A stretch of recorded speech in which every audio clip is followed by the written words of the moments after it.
Okay, now, this one is for your mother, from my folks. Oh, thank you. And here's one for you, Raj, from my folks. Wow, that's nice, Twain. And here's one from me to you. Wow, Raj, you're cleaning up. Yeah, thanks, Twain. Oh, and there's one more left in here. Let's see. It's from my family to... If that one isn't for me, I'm going to deck your hall. It's for you, D, here. Thank your family, Dwayne. But what about me? When a present comes from a family, it means the parents bought it, not the kids. So if you want me to thank you, you'll have to give me something yourself. I accept cash. She's really got the spirit of Christmas, doesn't she? Yeah, Scrooge would have loved her. Right? Hey, here. This is to everybody in your family from everybody in my family. Oh, thank you, Rerun. My brothers wanted to get you something on their own, but the stores were still open.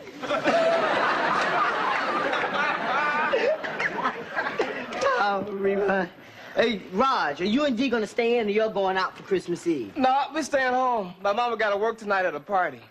You stay at home alone Christmas Eve? It's no big thing, Rerun. We stay home alone every Christmas Eve. See, Christmas Eve and Christmas Day are two big party days, and my mama gets a chance to make some good money. Well, hey, Raj, why don't you and Dee come over to my house and spend Christmas Eve with me and my folks? Nope, thanks, Dwayne, but we'd rather stay here. Yeah, we got our own house and our own folks. You just want to be here when Santa comes, right? Say what? You just want to hang around here and catch Santa coming down the chimney. Hey, Rod, this dummy still believes in Santa Claus. Well, don't you? No. She used to. Yeah, I used to until I got old enough to realize that no white man in red pajamas and a fur collar running across the roof would last 5 minutes in this neighborhood.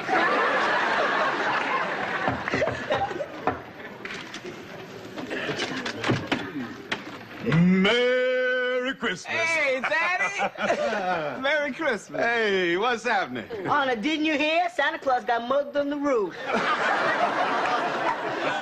That is Dee's theory, Daddy. Yeah, well, she's wrong. How do you know? Because I happen to be Santa Claus. You are not.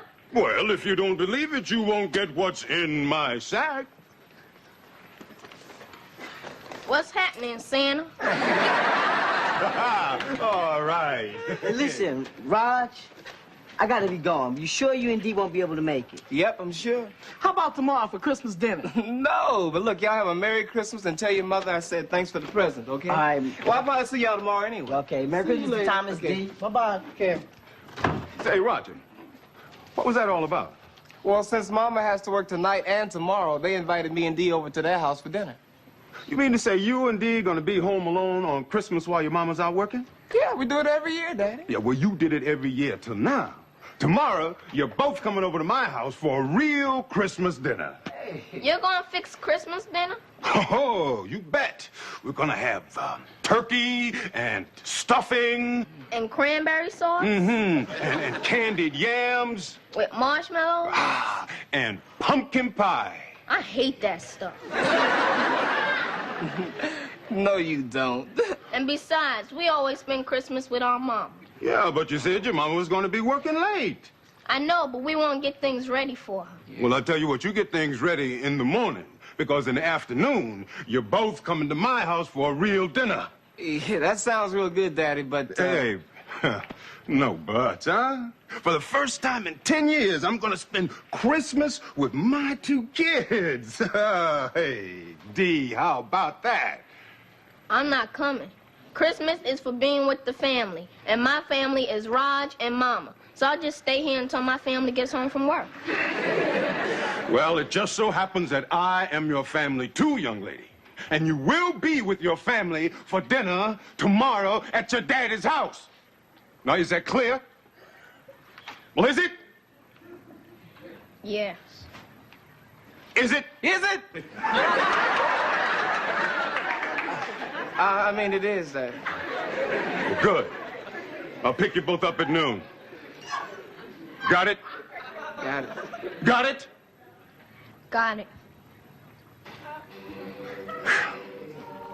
Goodbye. Goodbye. Merry Christmas. Merry Christmas? He must be kidding. I hate him.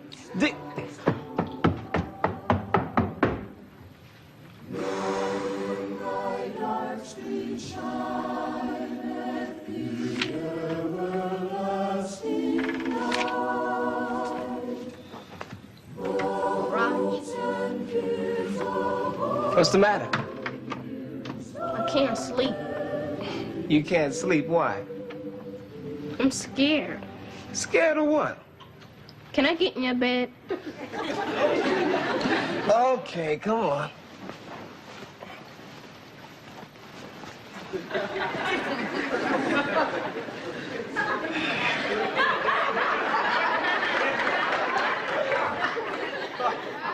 I'm really scared of Daddy, Raj.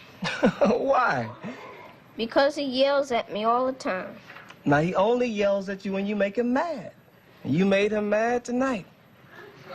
Well, it wasn't my fault. He started by inviting us to his house for Christmas dinner and making me say I hate him. Now, he only invited us because he loves us, Dee. And the only reason you're feeling bad is because you said you hate him. He didn't hear you say it, and I know you didn't really mean it. You're right, I didn't mean it. I know. Do you think God heard what I said? Hey, if I know you didn't mean it, believe me, God knows you didn't mean it. Because I didn't. I know. Thanks, Raj. It's okay. Oh.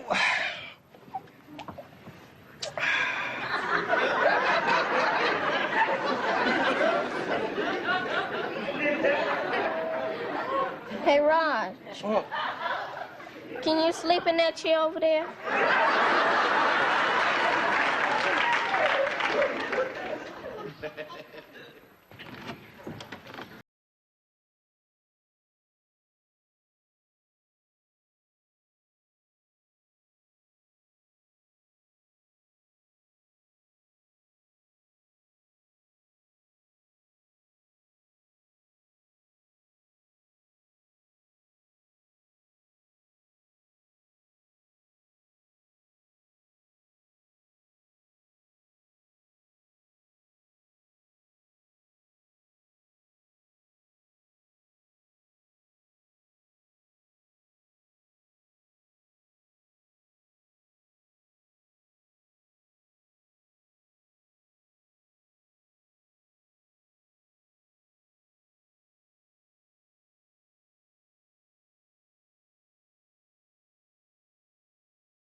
See, I caught you. I caught you. Merry Christmas, Mama. Oh, this is a Merry Christmas, son. Hey, I got a surprise for you. And I got a surprise for you, too. Daddy came over and invited me and Dee to his apartment for Christmas dinner. Oh, he did? Yeah. Well, I told him that you had to work and that we would be alone. So he said he didn't want us to be by ourselves, and he's never spent a Christmas with his children. He said that, huh? Yeah, you know, Mama kind of felt sorry for him. I guess he's entitled to us a little bit, right? He's entitled to you a lot. But what did you tell him? Well, I told him that we'd come. Did I do the right thing?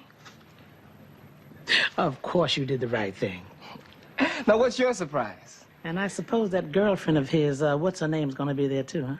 Oh, Loretta? Sure. Well, come on, Mom, what's your surprise? What, your surprise? Oh, my surprise. Well, tomorrow night, Mrs. Sherman is gonna let me off at 8 instead of 10. All right! Now, that is a Merry Christmas. Hey, it's 11 o'clock. Now you get to bed so Santa can come and do his stuff. All right. Good night, Mama. Good night, baby.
Hey, wait a minute, Dee. Here's a present you forgot to open. Oh, put this one on the chair. What is it? Open and see. Is it something I want or something I need? What's the difference? Well, I feel like being surprised by something I really want. And what's wrong with being surprised with something you really need, hmm? Nobody's ever surprised by something they really need. So if this is something I need instead of something I want, maybe you could still exchange it before I open it. I find at my age I really don't need much anymore. Will you open it already? Good. Oh, Mama, just what I wanted. Thank you. Whoa, whoa. Read the card. It's on Oh, top yeah, of the card. Yeah. 2D. Merry Christmas from Raj? Is this from you, Raj? You like it? I love it. Well, where's his big hug and kiss?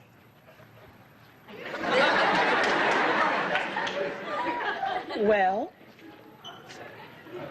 That's okay, Mama. I don't need no big hug and kiss. I've done...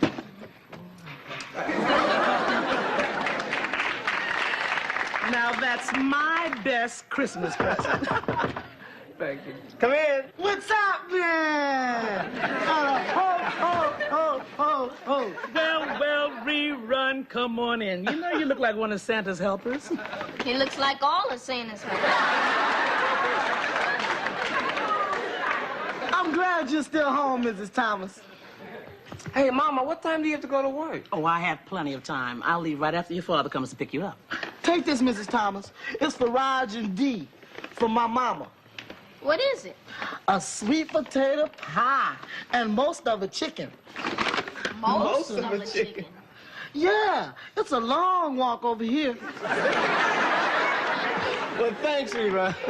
Oh, that's very nice, Rerun. You know, I'd already made a duck for them, but you tell your mother we appreciate it very much. I sure will. And wait till you taste this pie, too.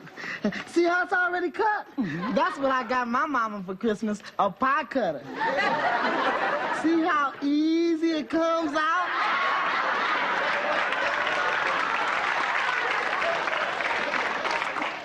And see how easy it goes in? Come in. Hi, Miss Thomas. Merry Christmas. Ah, Glad I caught you. nice to see you, Dwayne. What's in the pie? Oh, my mother sent over a roast ham for Raj and Dee. You know, so they'll have something to nibble on while you're at work. Oh, thank you very much, Dwayne. Okay, I'll just take this stuff right in the kitchen. Okay. Hey, Raj, get any great stuff for Christmas? Oh, yeah. We got most of a chicken and half of a pie. My mama sent over a pie and a chicken. Oh, well, all right then. Y'all gonna have a party over here. Hey, we sure will, and we got enough for tomorrow, too, because right after you left, my father came over and invited me and Dee to his apartment for Christmas dinner. So you won't be eating dinner here? That's right. All right. And you won't need all my pie. Hey, that's great, Raj. I'm glad you think so. Be quiet, Dee. It's all right. Hey, Raj, come here. What is it? I think your mama's crying. Huh?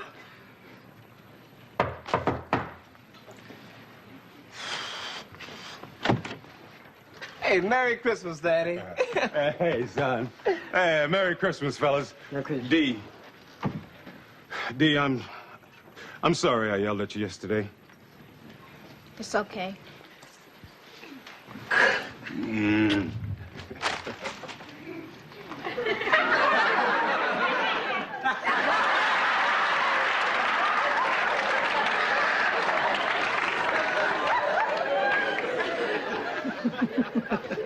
Well, hello there.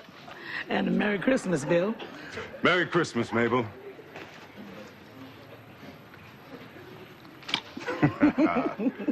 I'm sorry you have to work, but to tell you the truth, I'm glad that I have the opportunity to spend the day with the kids. It's never been a real Christmas without them. I know what you mean. Christmas is never Christmas without children. That's right. Well, shall we go? You asking me? No, I'm telling you. Hey, can I give you fellas a lift somewhere? Hey, yeah. There you go. Get on in the car. Hey, Bill. Yes? Who's going to be at the dinner? Oh, just Roger, Dee, and me. Well, in that case, maybe And, of course, Loretta's going to help me with the cooking. I mentioned her to you. Mm-hmm. Why, is there something wrong, Mabel? No, nothing. You kids just run along, try to have a good time with your father. I never could. I'll see you now. I'll have him home early. Okay. Dee, give your mama a kiss. Bye-bye. See you, Mama. Sorry you have to work. Okay, baby. Have a nice time with your daddy here. Okay. Bye, Mom. Bye, babies. Have fun. Drive carefully.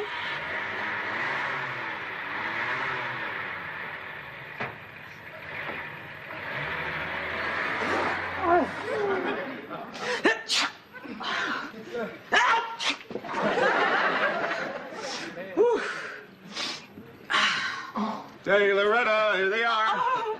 How's it going? Hi, kid. Oh, don't get too close. Don't worry, we won't.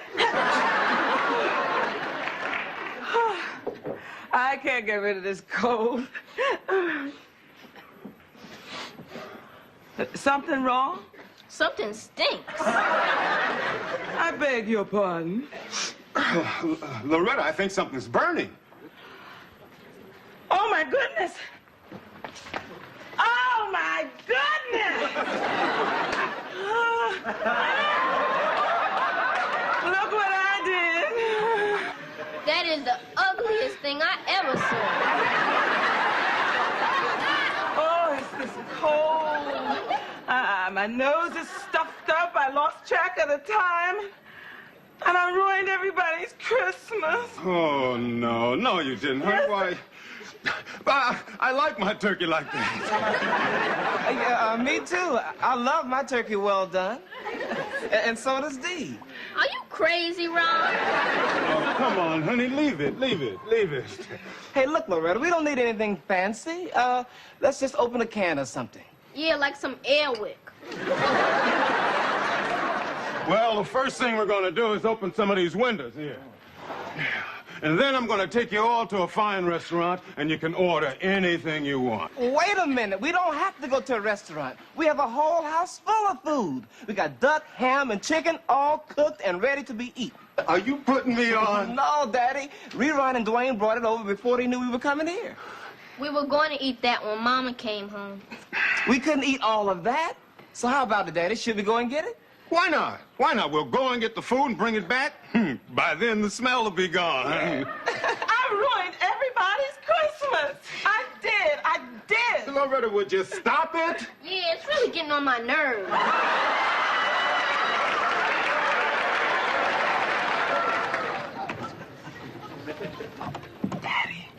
Daddy, the door wasn't locked. Well, maybe your mother just left it open. Mama never leaves the door open. Somebody's in here ripping us off. Maybe I better check it out.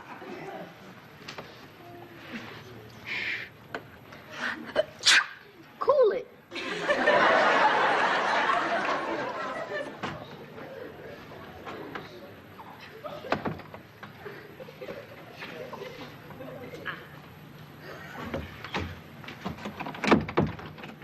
It's empty. I'll check upstairs. Be careful.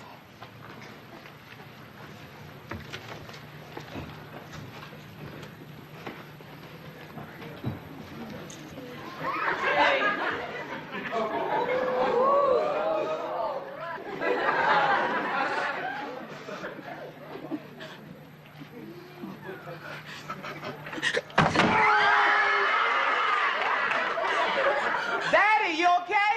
Roger! Bill! Are you all right? I'm fine, Mabel. Just fine.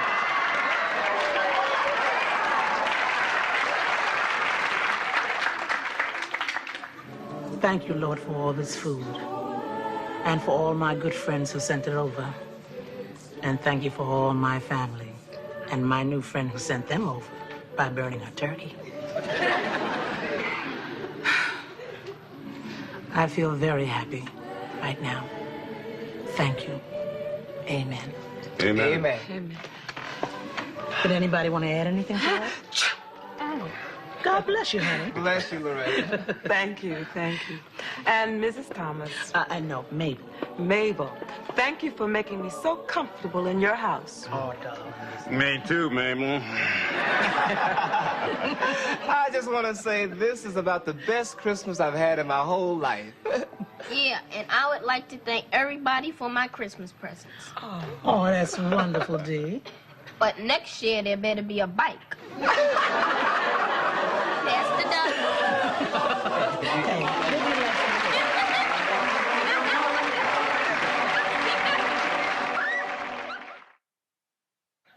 Oh, Mama, I can't move. Me neither. Dee? What's the matter?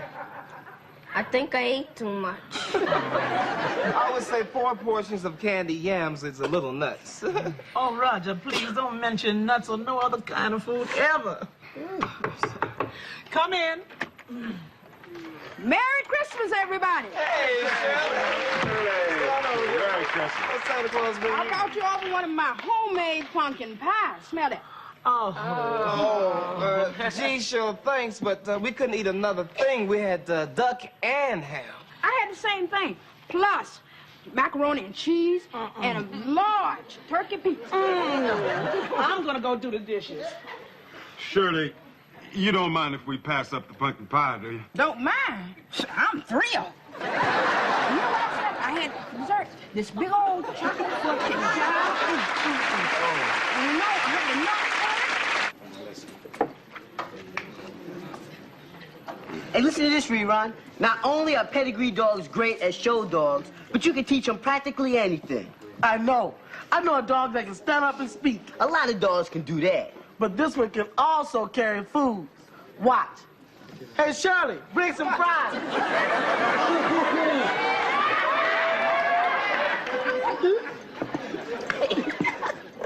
Hey, Raj. Wow, you look awful. I do? Yeah, man, you look completely wiped out. What's wrong, Raj? I'm up at 6 a.m. doing my homework because at night I'm trying to teach math and history to that brainless Patrice Williams. Oh, don't worry, it won't be too much longer, Raj. Thank goodness. Hi, everybody. Patrice, you're supposed to be in the library. Oh, hi, everybody.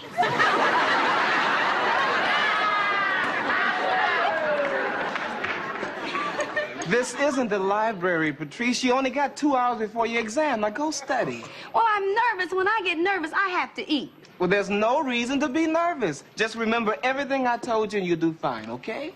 Okay. Hey, Patrice, how's your dog, Susie? Ooh, Dwayne, she's so big, she's gonna have those puppies any minute now. All right. All right, but go study, Patrice. Is she really that stupid, Raj? You're smarter than she is. Wow, that is stupid. Watch it, Dwayne. Sorry, Rerun. We've got to get her through those exams. Yeah, we sure do, and then we're gonna be rich. We? Her parents promised me one of Susie's puppies for tutoring her. I'm up all night. I'm doing all the work, but we are going to be rich? Well, I'm the one that got you the job. That's right. He definitely deserves a full share of the profits. Mm-hmm. And what are you doing for your share? I'm the entrepreneur. The what? The entrepreneur.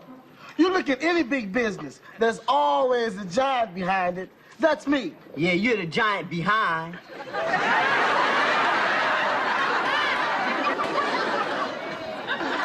All right, GB. How rich do you think we're gonna get? I was hoping you'd ask me that. I did a little figuring here. Now, it takes 2 months for one dog to have puppies, right? Wrong. It takes forever for one dog to have puppies. Hey, now we're gonna get another dog.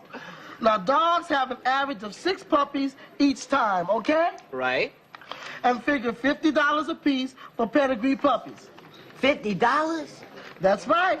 So if Susie's puppy has 6 puppies, and each one of those puppies has 6 puppies, and on every 2 months, at the end of the year, we'll have $388,000. And that's only the first physical year. That's fiscal. Right. And at the end of the second physical year, we will be the proud owners of 60,466,176 dogs. 60 million? And make over $3 billion in only 2 years. Now that is dumb, Rerun. That is really dumb. How we gonna take care of 60 million dogs? They ain't even 60 million trees.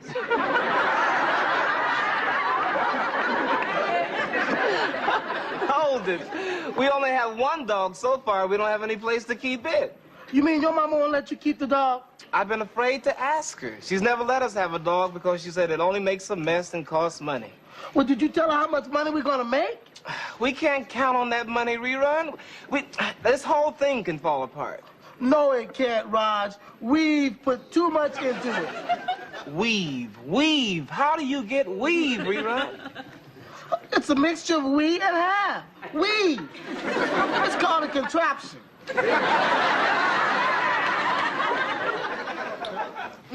Here he comes. Here he comes. Give it to him good, Mama. Dee, sit down, be quiet. Hey, Miss Thomas. Hi, Mrs. Thomas. Hi, Mama. I'm really glad you're here. I got to talk to you. This is true. Boy, you're going to get it now, Raj. What's the matter, Mama? Be patient. She'll tell you. Tell him, Mama. Do you know what this is? An envelope? Good. It's from your high school. Now, would you like to guess what's in it? It's a low-grade notice that says your marks are lousy, and you're really going to get it. That's my guess. She guessed it. Come on, that silly low-grade notice. Everybody gets that sooner or later. Really? Really? And this is the back of my hand. And everybody gets this sooner or later, too. And you're closer to sooner than later. Now, I want an explanation. Is it because of that girl you've been seeing so much of? I mean, yes, it is, but No buts. I just don't want you going out with her anymore. But we don't go out, Mama. We stay home. I'm tutoring her, and tonight is the last night anyway. If you don't believe me, call her mother. Mrs. Williams would tell you it's the truth. And just what are you getting out of all this tutoring anyway? Well, Nothing. Nothing, huh? Do you believe that, Mama? Do you take Mama for a fool, Raj?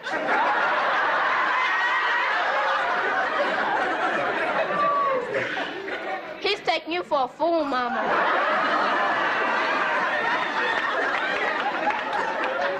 I'm gonna take you for a walk. Now you're really going to get it for mouthing off at me. Give it to him, Mama. Oh, shut up, Dee. What do you think of that, Raj? She called you D by mistake.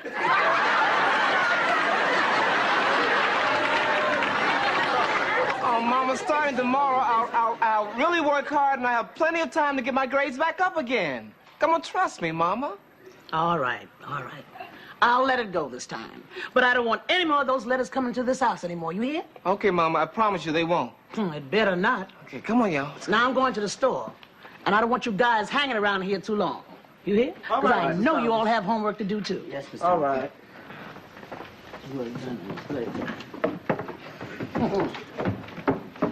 And it seems to me you've got some work you could be doing, too, young lady. I know my work. Is that right? Yes, Mama. Then how come you got a C in spelling? Because that dumb teacher misspelled A.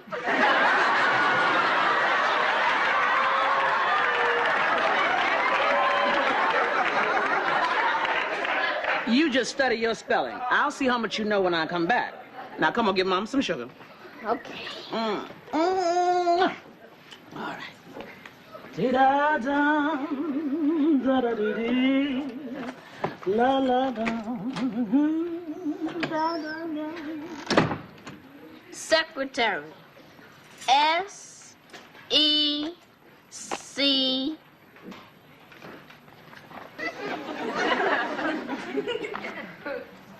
That was the perfect time, Raj, the perfect time. Yeah, why didn't you tell her about the dog? Because you don't tell my mama anything. And the only way I'm gonna get her to say yes when I ask her is for me to tell her the benefits of having this dog. You mean tell her about the $3 billion? We're not gonna make $3 billion, Rerun. We need real facts for her. We gotta go to one of these kennel clubs and get the exact information about breeding and everything else. That makes sense. Then why didn't you think of it, entrepreneur? Aha! You see, Raj, the secret of being a good entrepreneur is not being brilliant, but surrounding yourself with brilliant people. Man, there ain't enough people in the world to surround you, Rerun.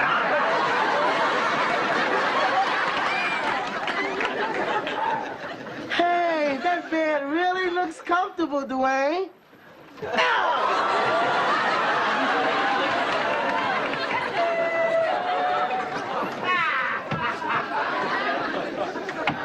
Secretary.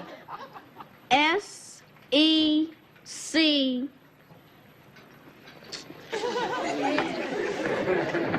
Okay, now, we also have to find out from them what to feed it and how to take care of it. How hard can that be? I don't care what they are. Babies are babies. They drink milk, they sleep, and they make a mess. That's just why I don't like the idea of having this one.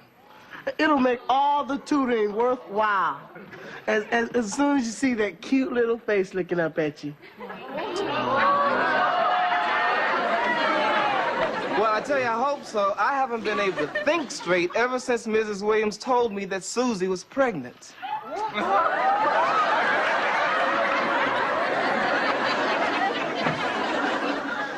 Uh-oh.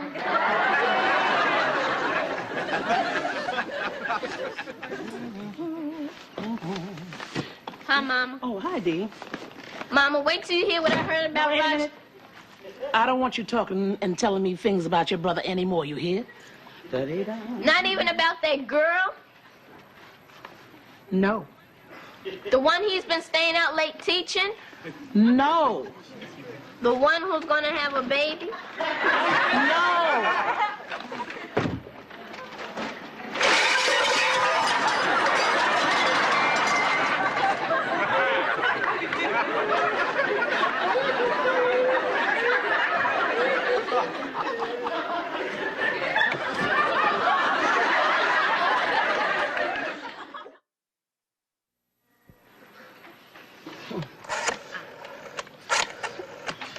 Are you sure this is the right number? Let me see. It was in Roger's dresser, under one of his shirts, and one of his socks in plain view.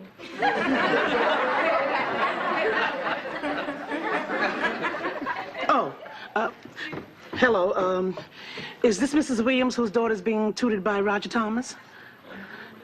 Well, good. This is Mrs. Thomas. Uh-huh. My son is the one who's doing the tutoring. Well, you see, Miss Williams, I heard that your daughter likes him. She says he's fantastic. Mrs. Williams, let me ask you, you see, Roger never tells me anything about what he does. And I'm curious. Do you have a nice house, and is Susie pregnant?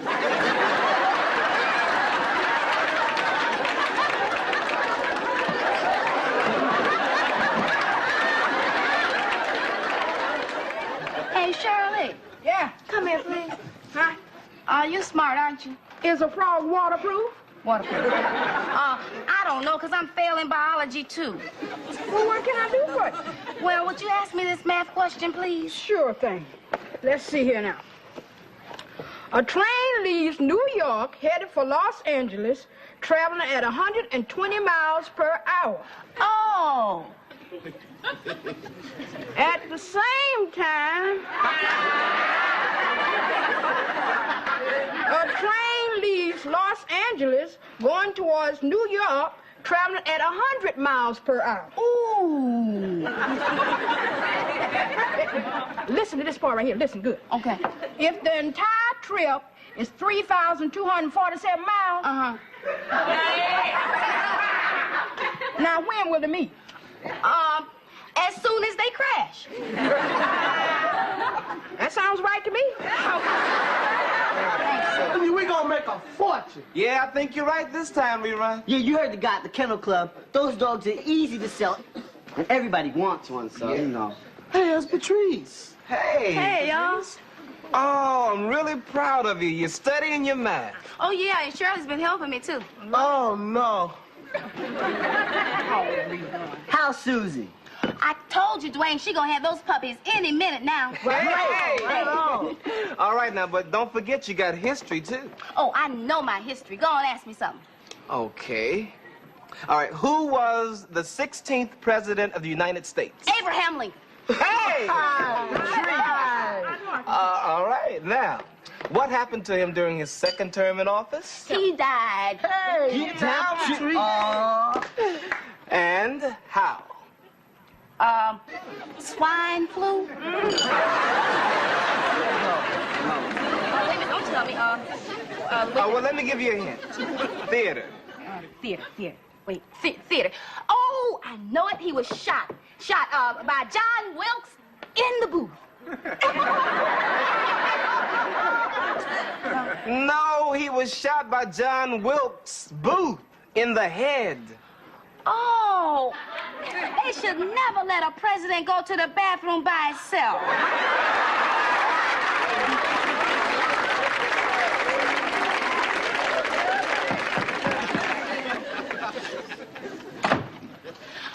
What's happening, Mabel? Why'd you want me to rush over here? It's Roger, Bill, and it's all our fault. Well, what happened? We got divorced, that's what happened. And Roger didn't have you here when he needed you. All right, what happened? The girl he's been seeing is pregnant. That's what happened. No. Listen, are you sure? I mean, how'd you find this out? Dee told me. And you believe the first story is somebody tells you, right? Just like you used to do with me. No. I checked and I found out. Just like you used to do with me. I found out it was true. Just like you used to do with me. Well, who'd you check it out with? With the girl's mother. What are we gonna do, Bill? Well, we're gonna do what any intelligent parent would do in this situation. That's what we're gonna do. Hi, Mama. How you doing, Daddy? Fine, thank you, son. Fine, thank you, son. Just like that fine thank you, son. Well, my son asked me how I was. Since I was fine, and I didn't want to lie, so I said, fine. Added thank you to show that I appreciated his concern. Mama, have I got something to tell you? You took the words right out of my mouth. It's about that girl I've been helping with her studies. Those are the words. Well, I haven't been doing it for nothing. She's giving me something.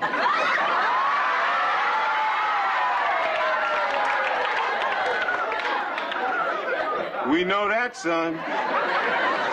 Oh, you do? We know all about it. I called Mrs. Williams. Oh, you did? Yes, I did. And all I want to know is why. Why? Why did you get mixed up with this girl in the first place? Well, I guess it was for the money. For the money? You did it for the money? Yeah, I'm even thinking of doing it for a living.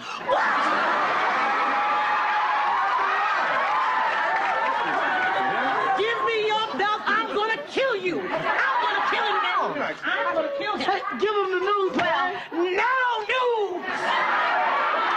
I want you all to get out of here. We're having an intelligent conversation about killing Roger. But wait a minute, Mama. They're in on this, too. Yeah, they helped me get started. What are you talking about? You know, our big business venture. Oh, that's right, Mrs. Thomas. We all did our share. Little Dwayne, too? Oh, the whole thing was my idea. But you know, of course, Raj did all the real work. You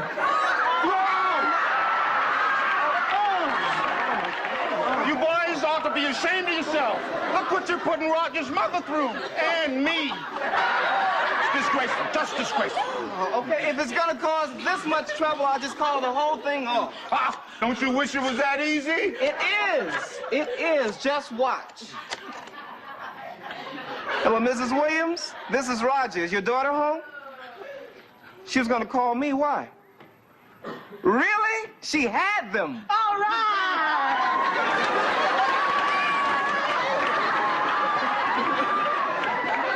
Susie's a mother. Susie's a mother. She had 4 male and 2 female. Oh. Hi. How did you do? Oh. Oh.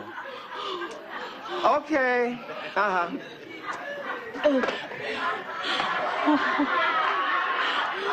Well, you can relax now, Mom. It's all over. There's no problem. Just like that? Huh? Thank you, son.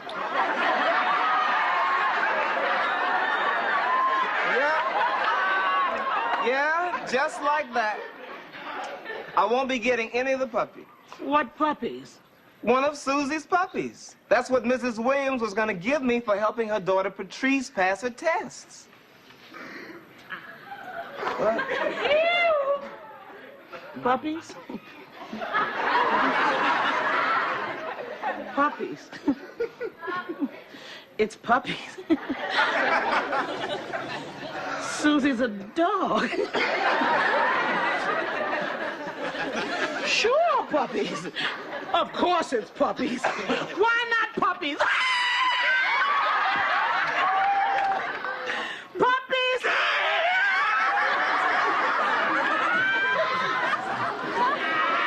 Mom, what did you think we were talking about? Well, it's okay. It's all over anyway. I won't be bringing the puppy here. Oh, no, wait a minute, darling. I'm sorry. I didn't mean to upset you guys like that. Of course you can have a puppy if you want one. All right! Get down. No, I can't. Why not? Patrice flunked both tests. Both tests? Yep. After all we did for her. All that time. Yeah? All that teaching. How could she fail? Too much teaching. Oh, now how could she fail from too much teaching? How? I'll show you how. Ask me how Lincoln died. How did Lincoln die? He got crushed between the 3:30 train out of New York and the 2:10 train out of Los Angeles.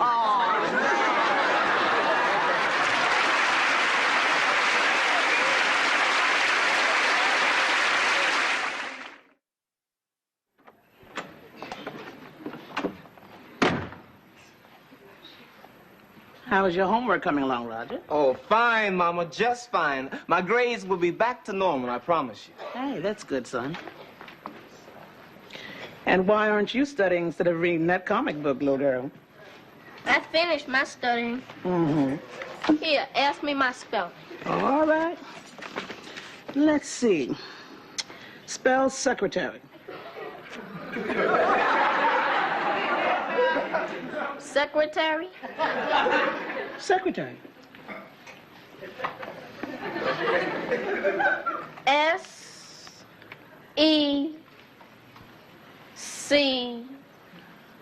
You later, Mama.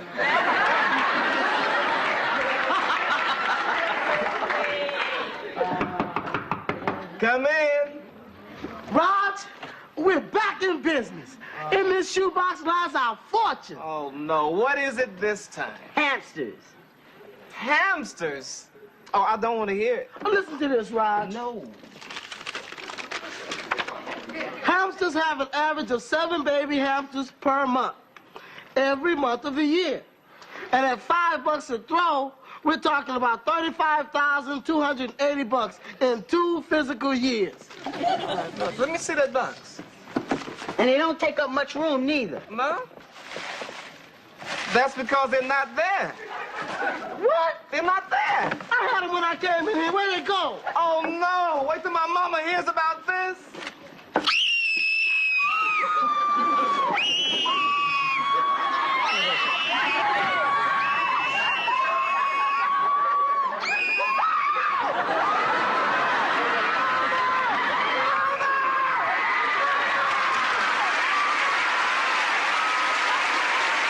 It was another bright morning in the bustling town of Los Angeles, the kind of morning that promised more laughter than responsibility, a morning where the scent of freshly brewed coffee mingled with the faint aroma of newspapers being delivered to doorsteps, carrying with them the unspoken gossip and trivial worries of the everyday citizenry. Yet within the cozy confines of the Winslow household, the rhythm of the day was marked not by the world outside but by the energetic footsteps of teenage life, the rapid-fire chatter that erupted from the living room as Roch, with his unmistakable enthusiasm, recounted the latest neighborhood escapade that he and Dwayne had orchestrated the previous night, involving a clever but harmless prank on one of the local convenience stores.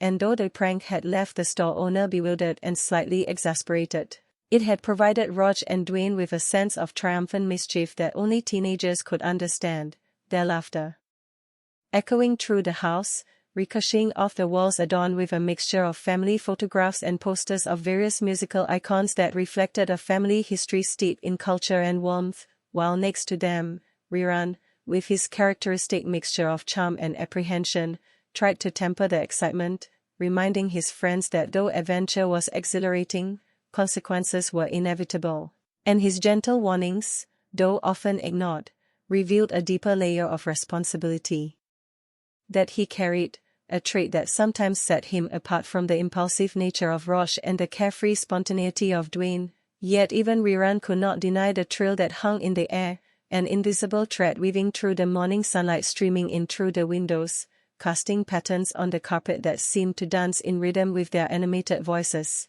as Vanessa, the ever-diligent student with a heart full of compassion, prepared for her own day, meticulously organizing her school materials, occasionally glancing at the clock, aware that punctuality was not merely a matter of habit but a reflection of respect for the people and opportunities she held dear, while the family dog, an energetic golden retriever named Max, bounded around the living room with boundless enthusiasm, its tail wagging furiously as if conducting an orchestra of chaos and joy, sniffing at the sneakers left haphazardly by the front door and occasionally leaping to catch the errant sock or newspaper, much to the amusement and mild annoyance of the teenage residents, whose interactions with Max revealed a softer, more nurturing side, a stark contrast to their otherwise boisterous personalities, and as the day progressed, the neighborhood began to stir with its own symphony of life, the distant hum of car engines, the sporadic barking of other dogs,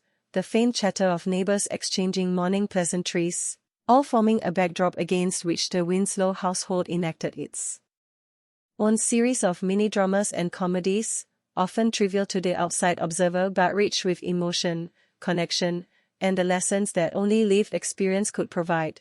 And it was within this environment, a microcosm of teenage ambition, familial warmth, and the unpredictable joy of youth, that a new chapter began to unfold, sparked by a seemingly innocuous encounter at the local park, where Roch, ever the romantic optimist, noticed a young woman walking her small, scruffy terrier along the winding paths, the dog's leash held loosely in her hand as it darted with energetic curiosity toward the nearest squirrel or fluttering leaf, and in that moment, time seemed to slow for Roch, his attention riveted not merely by the charm of the dog but by the way the girl moved through the sunlight, her laughter ringing clear and genuine as she coaxed her pet with a mixture of gentle admonishment and playful encouragement. And though Roch attempted to maintain his composure, a flutter of nervous excitement raced through his chest, a sensation unfamiliar yet thrilling, prompting him to concoct a plan to introduce himself without appearing either too eager or awkward, a delicate balance that required the full measure of his wit and charm, while Dwayne, ever the faithful companion, noticed the spark in Roger's eyes and immediately sensed the potential for adventure and comedic mishaps, whispering encouragement with a grin, "Man, you're about to dive headfirst into puppy love. Don't mess it up," and Rerun, observing from a safe distance with a critical but empathetic eye, offered a more measured counsel, "Just be yourself. That's the only way it'll work," his words carrying an understated wisdom born of past experience and quiet reflection, as Vanessa, who had reluctantly agreed to join the boys on their morning stroll through the park, sensed the palpable tension in the air and teased Roch gently, "Careful, Romeo. You might trip over your own words," eliciting laughter from all sides, though Roch, determined to make a favorable impression, ignored the jibes and focused his attention on approaching the girl, his mind racing through potential opening lines, rehearsed jokes, and casual remarks about the weather, Max at his side providing an unintentional buffer of energy and distraction, its own enthusiasm mirroring Roger's nervous anticipation, and as he drew closer, the dog bounding ahead only to be called back with a patient tug on the leash. Roch finally found himself within speaking distance, offering a tentative smile and a greeting that, though simple, carried the weight of hope and the possibility of a connection that could alter the course of his day, and in response, the girl smiled warmly, introducing herself as Emily, her voice carrying a melodious quality that seemed to harmonize effortlessly with the ambient sounds of the park, her eyes crinkling in genuine amusement at Max's antics. And as conversation began to flow, initially awkward but gradually easing into a rhythm of shared smiles, laughter, and playful exchanges about the dog, the weather, and the peculiarities of local life, Roch felt a sense of exhilaration and nervous joy that only a first meeting could bring, while Dwayne, observing from a respectful distance, grinned broadly, whispering to Riran, "This is gonna be good. Watch and learn," as Riran simply shook his head with a bemused smile, recognizing the familiar pattern of teenage infatuation unfolding before him, the mixture of excitement, uncertainty, and hope that always accompanied the first sparks of interest. And as the conversation continued, Max, sensing the positive energy, sat obediently at Emily's feet, resting its head on her shoes as if offering a silent endorsement of the budding connection, while Emily laughed and reached down to scratch behind the dog's ears, her movements gentle and unhesitant, further solidifying the bond that had begun to form, and Roch, emboldened by her warmth and receptivity, began to share anecdotes from his own life, tales of minor misadventures with his friends, neighborhood escapades, and the occasional embarrassing moments, each story punctuated by laughter and mutual understanding, creating a foundation of camaraderie and rapport that transcended the superficiality of a mere introduction, while Dwayne, sensing the perfect opportunity for comic relief, subtly inserted himself into the unfolding scene with exaggerated gestures and humorous commentary, eliciting both laughter and eye rolls from Emily and the others, yet managing to maintain a light-hearted atmosphere that kept the interaction enjoyable and free of awkward tension. And as the morning waned into early afternoon, the group decided, almost instinctively, to continue their walk along the winding trails of the park, allowing conversation and laughter to flow naturally, Max leading the way with boundless enthusiasm, Emily occasionally tugging gently on the leash to redirect the dog, and Roch keeping pace with an awkward but endearing eagerness, all the while absorbing every detail of Emily's expressions, tone, and gestures, cataloging them in his mind as though preparing for a personal study in the art of human connection. And as they reached a small clearing near a fountain, Dwayne, ever the instigator of playful antics, suggested an impromptu game of frisbee, much to the amusement of all present, with Max eagerly joining in, chasing the frisbee with energetic leaps and bounding sprints that drew laughter and cheers from the group, and Emily, initially hesitant but gradually warmed by the inclusive fun, tossed the frisbee with increasing skill, while Roch, determined not to appear clumsy, attempted his own throws, often missing spectacularly but recovering with humor and charm, his embarrassment mitigated by the supportive cheers of Dwayne, the knowing smile of Riran, and Emily's genuine laughter, a sound that seemed to linger in the air long after each throw, creating a sense of shared experience that bound the group together in an unspoken camaraderie. And as the game continued, the sunlight shifting and casting longer shadows across the grass, the bond between Roch and Emily grew subtly yet unmistakably, marked by playful teasing, mutual encouragement, and the small but significant moments of understanding and empathy, while Dwayne and Riran, acting as both witnesses and participants in this unfolding narrative, offered support, commentary, and occasionally, gentle intervention to ensure that the dynamics remained light-hearted and enjoyable. And as the afternoon wore on, the decision to eventually part ways came with a reluctant acknowledgement That the day had been one of rare connection and shared joy, Roch and Emily exchanging phone numbers with a mixture of eagerness and nervousness, promises to meet again hanging in the air like a delicate thread linking their futures, while Max, sensing the end of the adventure, nuzzled against Emily's hand one last time, eliciting a final round of laughter and goodbyes, and as the Winslow crew made their way back home, the conversation naturally turning to the events of the day, Roch could not help but feel a spark of hope and excitement that seemed to illuminate the path ahead, a path that promised more laughter, more adventure, and perhaps, in time, the blossoming of something tender, unexpected, and profoundly human, a puppy love that began with a shared smile, a dog's wagging tail, and the gentle warmth of a sunny morning that promised, above all, the possibility of connection in a world often too busy to notice such fleeting moments of joy. The day following the park encounter, the Winslow household hummed with the familiar rhythms of daily life, yet beneath the surface, Roger's mind was a whirlwind of anticipation and nervous excitement, each thought punctuated by fleeting memories of Emily's laughter, the way her hair caught the sunlight, and the subtle warmth in her eyes when she had interacted with Max. And even as he attempted to focus on the more mundane aspects of his morning routine, brushing his teeth and getting dressed, each mundane action seemed overshadowed by the vivid replay of the previous afternoon, a loop of recollection that alternated between moments of exhilaration and self-conscious scrutiny, analyzing every word he had spoken, every gesture he had made, wondering if he had come across as too eager or awkward, all while the reality of teenage uncertainty hung heavily in the air, a silent companion to the otherwise lively household noises, the sounds of Dwayne practicing his skateboard tricks in the driveway,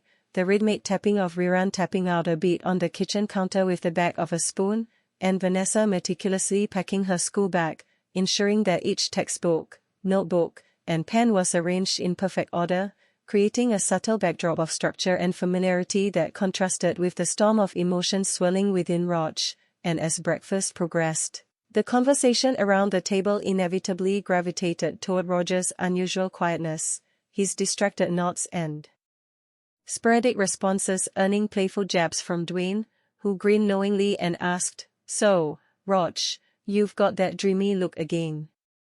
Spill it. Who's got you all flustered this time?" prompting Riran to roll his eyes and Vanessa to suppress a smirk, knowing perfectly well that the boy's distraction was both serious and endearing, and despite his initial hesitation, Roch could not resist offering a sheepish grin and admitting, "Is someone I met yesterday at the park Emily and her dog," immediately drawing a chorus of teasing laughter and exclamations, Dwayne clapping him on the back with exaggerated enthusiasm and saying, "Finally. Took you long enough to notice a cute girl with a dog. Man, that's classic," while Riran shook his head with a mixture of amusement and mild exasperation, muttering, "Classic, yes, but don't make a fool of yourself," a cautionary note underscoring the thin line between romantic excitement and embarrassing missteps, and as the family dispersed to their respective daily activities, the narrative of Roch and Emily's initial encounter began to take shape in his mind as a story of potential, of possibilities waiting to be explored, while the city around them moved with its usual rhythm, cars honking, pedestrians weaving through crosswalks, and the faint strains of music drifting from open windows, a living tapestry of sounds and experiences that seemed to echo the youthful vitality and possibility in Roger's own life, and with each step toward school, he rehearsed scenarios in his head, conversations he might have, jokes that might elicit laughter, and ways to make the next meeting memorable without crossing the delicate boundary between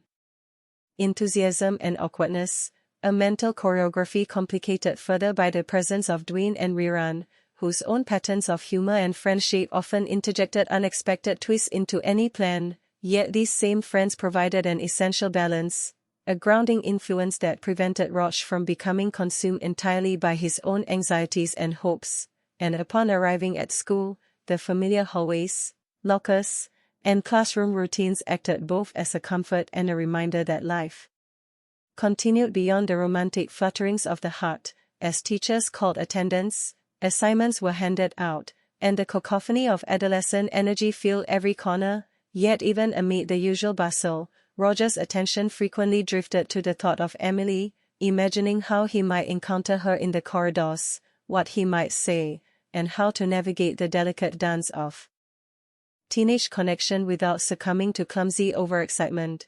And it was during the lunch period that a small but significant development occurred, as Roch, tray in hand, navigated the cafeteria with careful attention, only to spot Emily at a corner table with a small group of friends, the dog safely tethered nearby to a small post, wagging its tail and catching the attention of other students. And though the sight sparked a flutter of nervous anticipation, Roch was determined to approach with confidence, rehearsed lines giving way to genuine curiosity and friendly engagement, and as he moved closer, Wayne, leaning slightly for support and encouragement, whispered, "Remember, just be cool. You got this," while Riran offered a more practical reminder, "Pay attention to her cues. Listen more than you talk," advice that resonated with the subtle wisdom of experience, and upon reaching the table, Roch greeted Emily with a friendly smile and a casual, "Hey, how's it going?" his tone aiming for approachable warmth, and Emily, recognizing both the effort and the sincerity, responded with a smile, her eyes lighting up, and the initial awkwardness gave way to a natural conversation, beginning with casual observations about the day, school assignments, and eventually touching on their shared love for animals, particularly the quirky habits of Max, who had now become a beloved ambassador of sorts for Roger's intentions, eliciting laughter and playful teasing from Emily's friends, who found his stories both amusing and endearing. And as the lunch period progressed, the dynamic between Roch and Emily evolved subtly, marked by brief moments of shared understanding, gentle teasing, and the quiet thrill of mutual interest, all while Dwayne and Riran maintained a respectful distance, interjecting occasionally with humorous commentary or subtle encouragement, the trio acting as both support system and comic relief in equal measure, and the bell signaling the end of lunch brought a temporary pause to the interactions, though promises of continued conversation lingered in the air, a thread of anticipation linking the day's remaining moments. And as classes resumed, Roch found his thoughts repeatedly wandering back to the park and cafeteria interactions, replaying conversations and gestures, analyzing them for meaning and potential opportunities, a mental exercise both exhilarating and exhausting, while Emily, for her part, reflected on the unexpected joy of meeting someone who shared both a genuine interest in animals and a capacity for humor and spontaneity, qualities she valued highly and rarely encountered with such immediacy.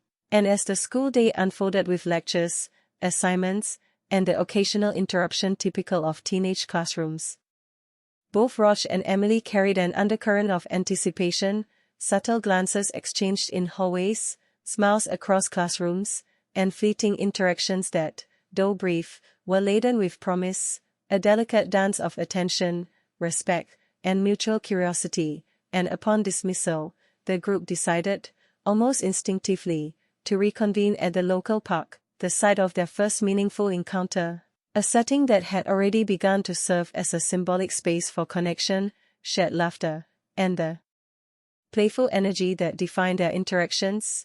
And as they walked, Roch felt a renewed sense of purpose, a desire to deepen the bond without rushing the process, balancing enthusiasm with patience, a challenge that tested both his self-awareness and his understanding of social nuance, while Dwayne, carrying his skateboard and wearing a grin that suggested mischief and support in equal measure, whispered, "This is where the magic happens, man. Just follow the flow," and Riran, with a knowing expression, added, "Remember, it's about connection, not performance. Be present," advice that resonated deeply even as it contrasted with the light-hearted teasing and antics that Dwayne inevitably introduced, creating a layered experience that was simultaneously serious and playful. And upon reaching the park, the familiar pathways, benches, and open spaces provided a comforting sense of continuity, a stage upon which the next chapter of their friendship, or perhaps something more, could unfold naturally, the presence of Max bridging the gap between familiarity and novelty, his enthusiastic energy acting as both catalyst and companion. And as they settled in a sun-dappled area, throwing a frisbee or simply sitting on the grass to talk, the conversation meandered from shared interests.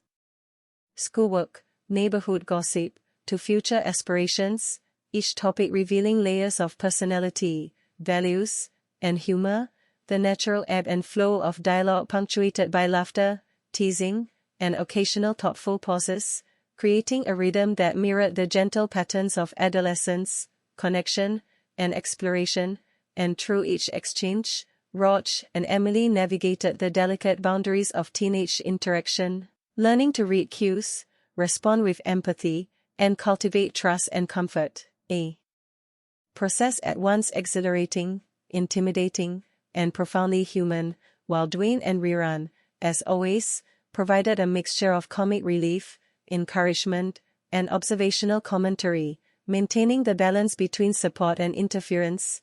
And as the sun began its descent toward the horizon, casting elongated shadows across the grass and bathing the park in a warm, golden glow, the group reluctantly acknowledged the passage of time, the day's activities drawing to a close, yet the sense of shared experience, budding friendship, and the quiet spark of puppy love lingered in the air, a promise that the bonds formed here, grounded in laughter, mutual respect, and the unspoken joy of discovery, would continue to grow, evolve, and perhaps, in time, transform into something more enduring, as the Winslow teenagers, alongside Emily and Max, navigated the joyful, complicated, and often humorous terrain of teenage life, connection, and the tender beginnings of first love. The following morning dawned with a golden light that filtered through the blinds of the Winslow household, casting warm streaks across the living room where Rog sat perched on the edge of the sofa, his mind still humming with the memories of yesterday's park adventure and the subtle, persistent hope that Emily's presence in his life might continue to unfold in unexpected ways. A sense of anticipation mingling with the ordinary routine of brushing his teeth, choosing an outfit, and attempting, with varying degrees of success, to manage his unruly hair, each small act imbued with a newfound self-consciousness and attention to detail, as though the awareness of someone else's gaze, Emily's gaze, had introduced an entirely new layer to the way he perceived himself, and as he descended the stairs, greeted by the familiar aromas of breakfast prepared by Mrs. Winslow, he was met with the usual banter of family life, Vanessa meticulously commenting on proper nutrition, Dwayne attempting to sneak a donut or two before school, and Riran tapping rhythmically on the countertop, a mixture of impatience and amusement evident in his expression. Yet beneath the surface, Roger's thoughts remained steadfastly occupied by Emily, her laughter echoing in his mind, her smile replayed in vivid detail, and the casual elegance with which she handled Max,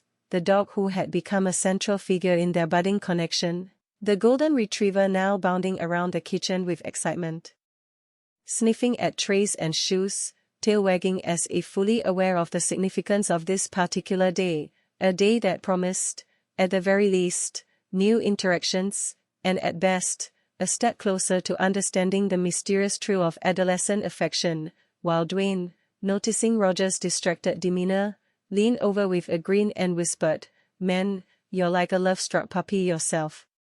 Just go for it today, don't overthink," prompting a brief smile from Rog, who nodded, grateful for the encouragement yet acutely aware of the delicate balance between enthusiasm and awkwardness. As the family departed for school and their respective responsibilities, the air outside carrying the familiar sense of asphalt warmed by the morning sun, the distant hum of traffic, and the occasional chirp of birds hidden among the trees lining the streets, a backdrop that seemed both ordinary and full of potential, a stage for the unfolding drama of teenage life and nascent romance. And as Rog approached his locker, he spotted Emily already at her own, her backpack slung casually over one shoulder, hair falling in gentle waves as she organized her books, and in that brief, electric moment of recognition, time seemed to pause, the mundane environment of lockers, textbooks, and cafeteria chatter fading into the background as the significance of the encounter took center stage, and with a deep breath, Rog stepped forward, offering a casual, "Hey, morning," careful to maintain an air of nonchalance while inwardly hoping his voice carried the warmth he felt, and Emily responded with a smile, one that lit her features in a way that made even the dullest fluorescent lighting of the school hallway seem radiant, her voice carrying a friendly cadence as she replied, "Morning, Rog. Ready for another adventure?" The playful tone hinting at yesterday's shared experience and the anticipation of whatever might unfold next, while Rog, emboldened by her openness, managed a laugh and said, "Always. You bring the dog, I'll bring the charm," earning a chuckle from Emily and an exaggerated grin from Dwayne, who had been discreetly observing from a few lockers down, and as they navigated the corridors together, moving toward their first class, their conversation flowed easily, a mixture of teasing banter, light-hearted anecdotes, and genuine curiosity about each other's lives, the rhythm of dialogue punctuated by moments of laughter, shared glances, and the unspoken understanding that these interactions, however small, were forming the foundation of a deeper connection, and by the time first period began, Rog found himself unexpectedly focused, the nerves and anticipation replaced by a quiet exhilaration, an internal sense of accomplishment for having navigated the initial social exchange with composure, while Emily, for her part, felt a sense of comfort and enjoyment, a rare ease in the presence of someone whose energy was infectious yet grounded, playful yet attentive, creating a balance that made ordinary school routines suddenly feel more vibrant, meaningful, and full of possibility. And as the day progressed, the interactions between the two continued to evolve, subtle gestures, a shared notebook, a whispered comment during a lesson, a knowing smile across the room, becoming markers of attention and interest, building layers of familiarity and trust, while Dwayne and Riran alternated between offering humorous commentary, minor interventions, and silent support, a dynamic that added texture to the group's collective experience, ensuring that moments of tension or uncertainty were diffused with laughter and camaraderie. And as lunchtime approached, the anticipation of reconvening at the park grew, the familiar space now carrying an even greater significance, a place where shared experiences could unfold without the constraints of school schedules, walls, or adult supervision, a microcosm of freedom, joy, and the gentle thrill of connection. And when lunch arrived, Rog found Emily already waiting with Max, her presence as welcoming and radiant as the morning sun, and as he approached, the dog immediately recognized him, bounding forward with exuberant energy, eliciting laughter from both Emily and the nearby students, while Rog knelt to ruffle Max's ears, the familiar motion providing a small anchor to his composure, grounding him as he transitioned from the anxious anticipation of earlier to a confident, playful engagement. And as the group settled on a grassy patch near the park's center, conversation and laughter flowed freely, interspersed with moments of playful chaos as Max chased after frisbees, sticks, or the occasional butterfly, each interaction reinforcing bonds of trust, friendship, and budding affection. And as the sun shifted, painting the park in shifting hues of amber and gold, Rog and Emily found themselves increasingly attuned to each other, subtle nuances in expression, inflection, and body language providing cues that deepened understanding, fostered empathy, and encouraged light-hearted teasing, a delicate dance of communication that spoke volumes beyond words, while Dwayne and Riran, as ever, provided a complementary dynamic, their humor, insight, and occasional mischief serving as both catalyst and buffer for the unfolding emotional landscape.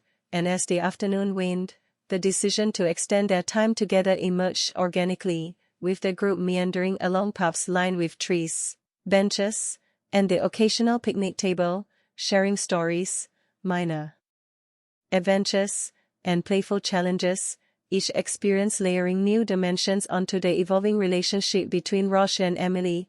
And through these interactions, Rog began to recognize the importance of attentiveness, empathy, and authenticity, understanding that genuine connection required more than charm or bravado, demanding instead patience, listening, and a willingness to share oneself openly, while Emily, in turn, appreciated Roger's effort, humor, and the subtle ways he navigated the balance between confidence and humility, creating an environment that was both safe and exhilarating, allowing for exploration, laughter, and tentative steps toward mutual understanding, and as shadows lengthened and the sun dipped toward the horizon, signaling the nearing end of another shared day, the group lingered, reluctant to part, yet understanding the natural rhythm of time and the need for reflection, homework, and routine. Promises to meet again exchanged with warmth, sincerity, and a hint of playful challenge, while Max, ever the exuberant companion, basked in the attention, panting happily and rolling in the grass, a living emblem of joy and companionship, and as they made their way home, the streets bathed in the gentle glow of late afternoon, Roche felt a profound sense of satisfaction, the nervous anticipation of yesterday transformed into a confident, hopeful energy that carried him forward, while Dwayne, observing with a mixture of pride and amusement, commented, "Man, you're getting good at this," and Riran, more reserved yet equally approving, offered, "Keep it genuine. That's what counts," advice that resonated deeply as Roche reflected on the day, his mind replaying the interactions, small victories, shared laughter, and subtle signs of connection, and in the quiet moments before dinner, as he wrote in his journal, detailing both the events and his own emotional responses, Roche began to recognize a pattern, an understanding of how attention, empathy, humor, and sincerity could intertwine to create meaningful human connection, a lesson that extended beyond the immediate thrill of romance into the broader tapestry of friendship, trust, and personal growth. While the Winslow household continued its familiar rhythms, Vanessa reviewing homework with meticulous care, Wayne practicing skateboard tricks in the driveway with exaggerated flair, and Riran occasionally offering insights or gentle ribbing, the familial backdrop providing a stable, nurturing environment against which Roger's emotional exploration could safely unfold, and as night fell, the collective energy of the day slowly gave way to reflection, rest, and the quiet promise of tomorrow, a new day filled with potential, laughter, and the ongoing, delightful unpredictability of puppy love that had begun so innocuously with a shared walk in the park, a golden retriever's wagging tail, and a simple, heartfelt smile. The following morning carried with it a quiet energy that seemed to hum just beneath the surface of the Winslow household, a gentle anticipation that Roch could not quite articulate, yet felt keenly in every step he took from his bedroom to the kitchen, the scent of freshly brewed coffee mingling with toasted bread and scrambled eggs, creating a warm, familiar environment that both soothed and excited him. And as he descended the stairs, he was met with the usual symphony of family life, Vanessa meticulously reviewing her school notes, correcting spelling and punctuation with precise movements, Wayne attempting to stealthily pocket a cinnamon roll before breakfast officially began, and Riran leaning against the counter, a sardonic smile playing across his face as he tapped out a rhythm that seemed to underscore the silent drama of teenage energy. Yet beneath these familiar routines, Roger's mind buzzed with the promise of the day ahead, particularly the prospect of seeing Emily once more, her laughter and warmth lingering like a melody that refused to fade, and as he settled into his chair, reaching for his plate, he felt a mixture of nervous excitement and calculated strategy, considering how best to continue the rapport they had begun to build, balancing humor, authenticity, and attentiveness, while simultaneously trying not to appear overly eager. A delicate line that required his full concentration and the occasional whispered advice from Dwayne, who leaned over and said with a grin, "Man, you gotta ride the wave, not overthink it," prompting Riran to counter with a calm, measured, "or drown in it.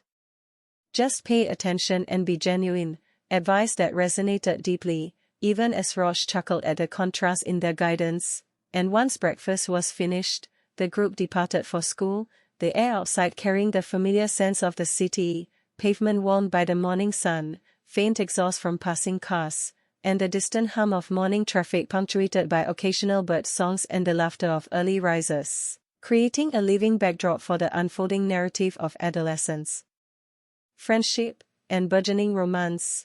And as they navigated the hallways, lockers clanging and students exchanging hurried greetings, Roger's attention repeatedly flicked toward Emily, who was speaking with a friend near the bulletin board, her gestures animated, laughter ringing clear, and in that brief observation, Roch felt the familiar thrill, a mixture of hope, curiosity, and nervous excitement, prompting him to approach with careful confidence, offering a simple, "Hey, good morning," which Emily returned with a smile and a light-hearted, "Morning."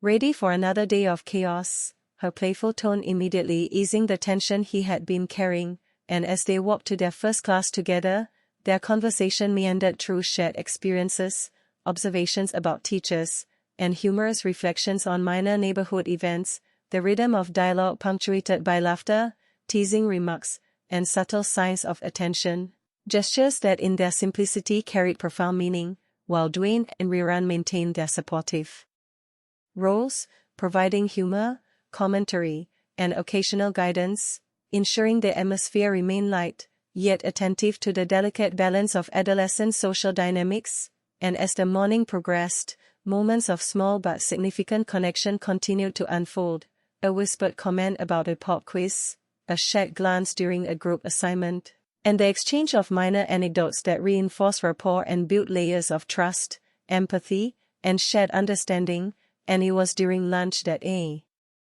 subtle shift occurred, a more pronounced awareness of presence and attention, as Roch and Emily chose to sit beneath a large oak tree, Max at their feet, panting happily and occasionally nudging at Emily's shoes for attention, and as the conversation flowed, topics deepened, touching on personal interests, favorite books, aspirations for the future, and humorous recollections of past misadventures, each story revealing more about character, values, and personality, and through this exchange, Roch became acutely aware of the importance of listening, responding thoughtfully, and balancing humor with genuine interest, while Emily, in turn, appreciated his attentiveness, playful energy, and the subtle ways he navigated social dynamics, creating an environment that was both safe and exhilarating, fostering connection without pressure or expectation, and as the lunch period drew to a close, Dwayne, ever the instigator of playful distraction, suggested a brief game of catch with Max, who responded with boundless enthusiasm, leaping after the frisbee with a mixture of agility and pure joy, eliciting laughter from all involved, while Roch participated with measured energy, careful to appear competent yet unpretentious, his nervousness dissipating under the warmth of shared enjoyment, and Riran, observing the interactions, offered understated guidance, reminding Roch to remain attentive and considerate, subtle cues that reinforced the foundation of trust and mutual respect between him and Emily, and as the afternoon classes unfolded, the hallways and classrooms continued to serve as subtle stages for small interactions, a shared joke whispered during a group project, an exchange of notes, or an empathetic response to a minor frustration, each action reinforcing bonds and increasing familiarity, while the underlying energy of anticipation, curiosity, and playful affection remained, an invisible thread connecting their experiences and guiding the natural evolution of their relationship, and by the time school dismissed, the group instinctively gravitated toward the park once more, the familiar pathways, benches, and sun-dappled lawns providing both comfort and a symbolic setting for continued connection. Max leading the way with an exuberant energy that set the tone for the afternoon, eliciting laughter and playful participation from both Roch and Emily, and as they strolled, the conversation shifted to more personal topics, dreams, and humorous confessions, each disclosure accompanied by subtle signs of trust, reciprocal attention, and the playful navigation of boundaries, a delicate dance that required sensitivity, intuition, and a willingness to be vulnerable, and through these exchanges, Roch began to notice the intricate patterns of interaction, understanding how humor, attentiveness, shared experience, and mutual respect could intertwine to create a rich, dynamic connection, while Emily responded to his attentiveness and genuine interest with openness, curiosity, and laughter, deepening the bond in ways that felt both natural and profound, and as the sun arced across the sky, shifting shadows lengthening across the park,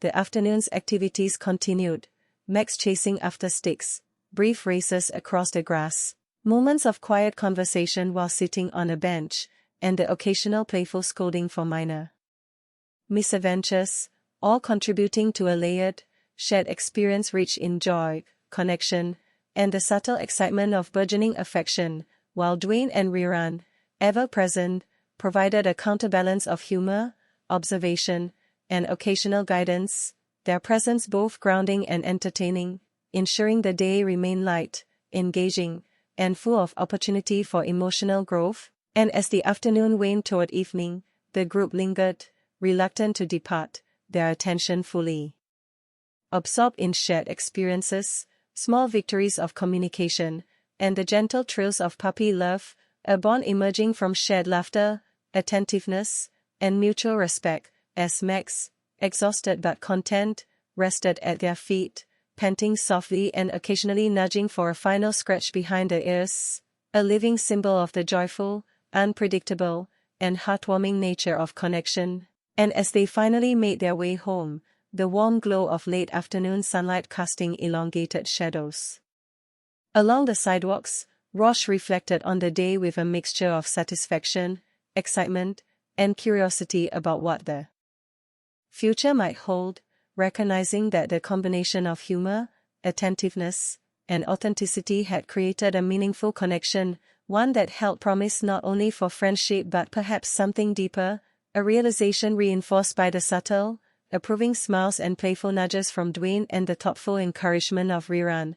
And as night fell over the Winslow household, the familiar rhythms of evening, homework, family interactions, shared meals, and quiet reflection provided a stabilizing counterpoint to the dynamic energy of the day, allowing Roche to internalize his experiences, process emotions, and anticipate the adventures yet to come, while Emily, in her own space, reflected on the ease, warmth, and playful authenticity of her interactions with Roche, recognizing the delicate balance he maintained between humor and sincerity, energy and attentiveness, curiosity and empathy, qualities she valued and rarely encountered with such immediacy.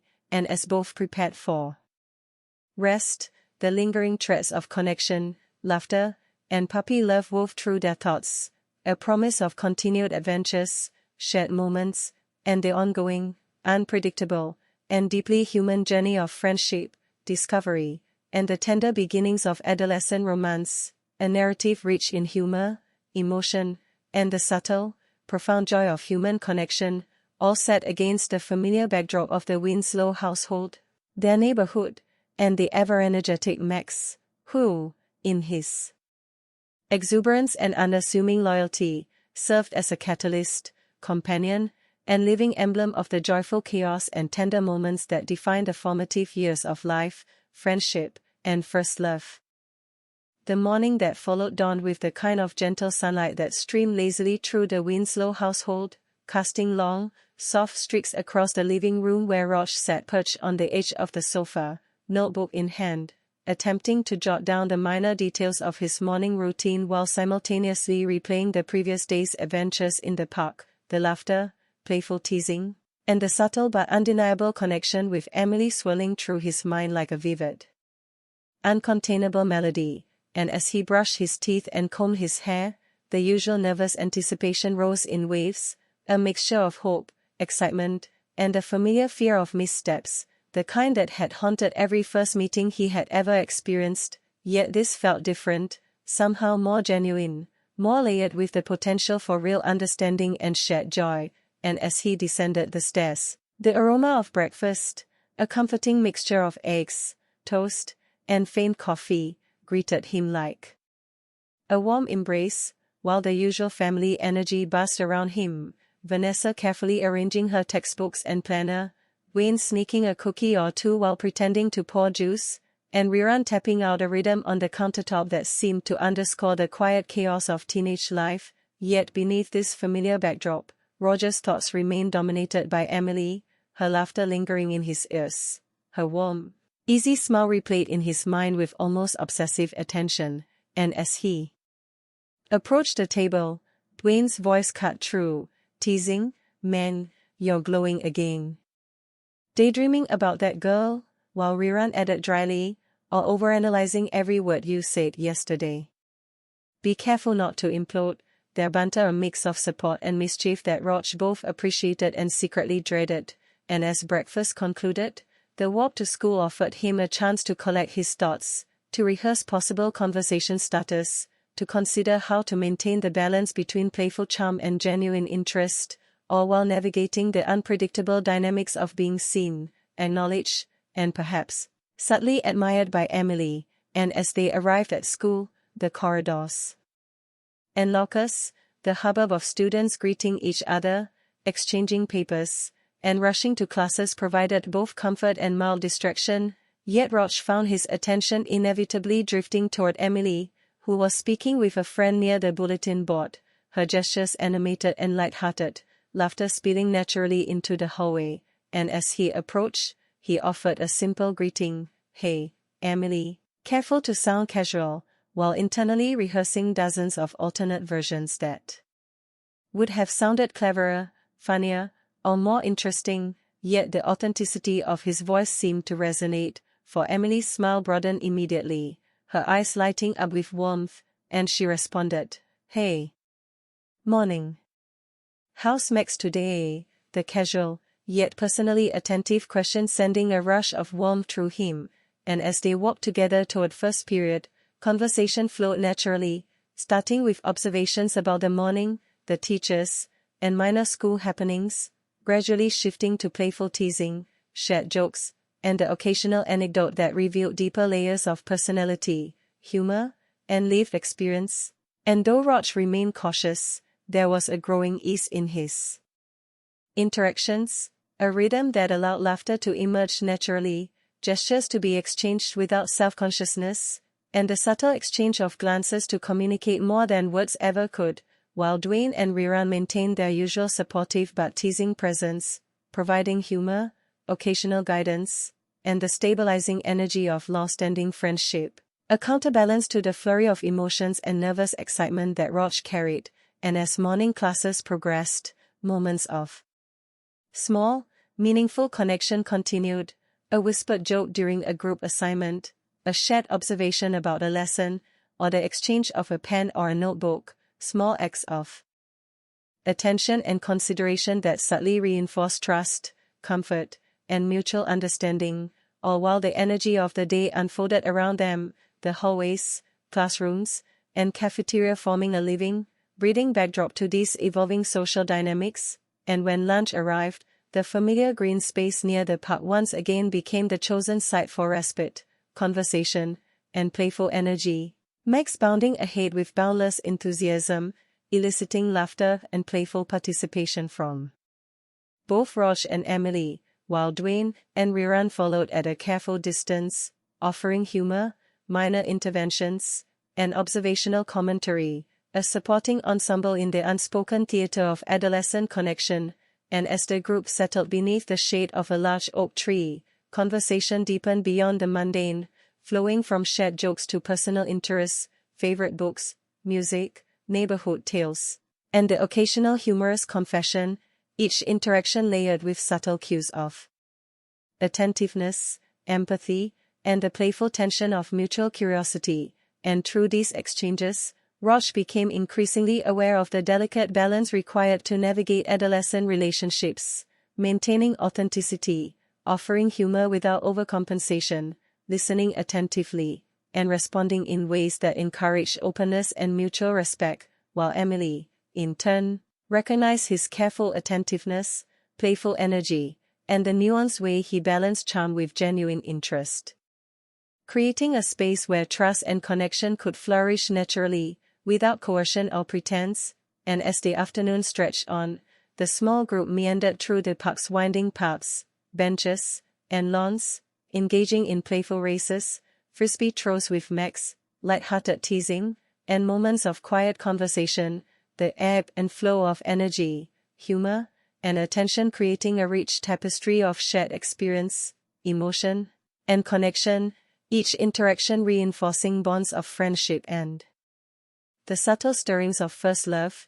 And as the sun began to dip, painting the sky in shades of amber, gold, and soft violet, the group lingered, reluctant to depart yet aware of the passing hours, the warmth of shared experiences lingering in the air, creating a gentle glow of satisfaction, joy, and anticipation for future encounters.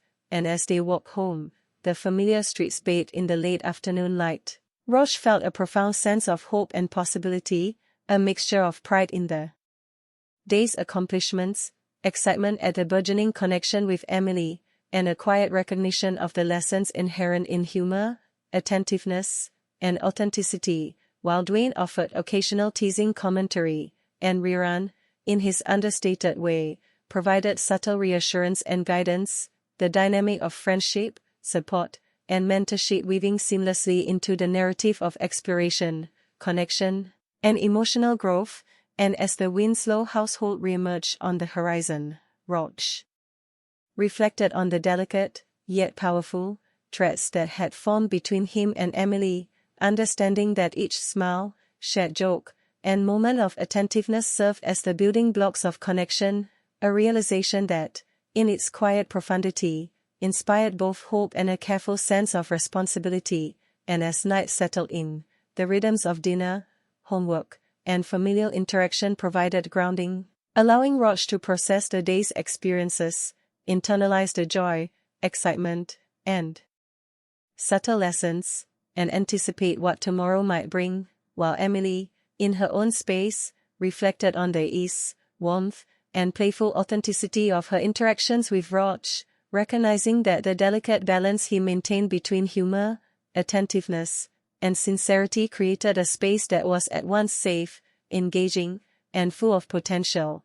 And as both prepared for sleep, the lingering sense of connection, laughter, and puppy love wove through their thoughts, promising continued adventures, shared joy, and the ongoing, unpredictable, and profoundly human journey of friendship, discovery, and the tender beginnings of adolescent romance, a narrative that, while rooted in the familiar warmth of the Winslow household and the energetic presence of Max, radiated outward, touching the subtleties of personality, social interaction, and the joyful chaos of teenage life, humor, and first love, each day building upon the last, layering experience, insight, and emotion into a tapestry rich with laughter, warmth, and the quiet magic of human connection. And as Roach finally drifted to sleep, the final thought lingering in his mind was the simple, enduring sense of hope, of possibility, of puppy love that had begun so innocently yet promised to continue unfolding in ways both unexpected and profoundly meaningful. The morning air in the Winslow household was unusually crisp, carrying a faint scent of autumn leaves mixed with the warm aroma of breakfast, a combination that seemed to awaken Roger's senses as he moved through his usual morning routine, each small motion, brushing his teeth, adjusting his hair, selecting an outfit, carried out with a heightened awareness of the day ahead, a day that promised not only school and homework but, more importantly, the continued opportunity to spend time with Emily, whose presence had now become a central, if exhilarating, part of his daily thoughts. And as he descended the stairs, the familiar sounds of family life greeted him, Vanessa meticulously organizing her planner with an almost ritualistic precision, Wayne attempting to sneak a muffin while pretending to pour juice, and Riran tapping a playful rhythm on the countertop, his expression a mixture of bemusement and mild exasperation at the antics of his friends. Yet beneath the routine,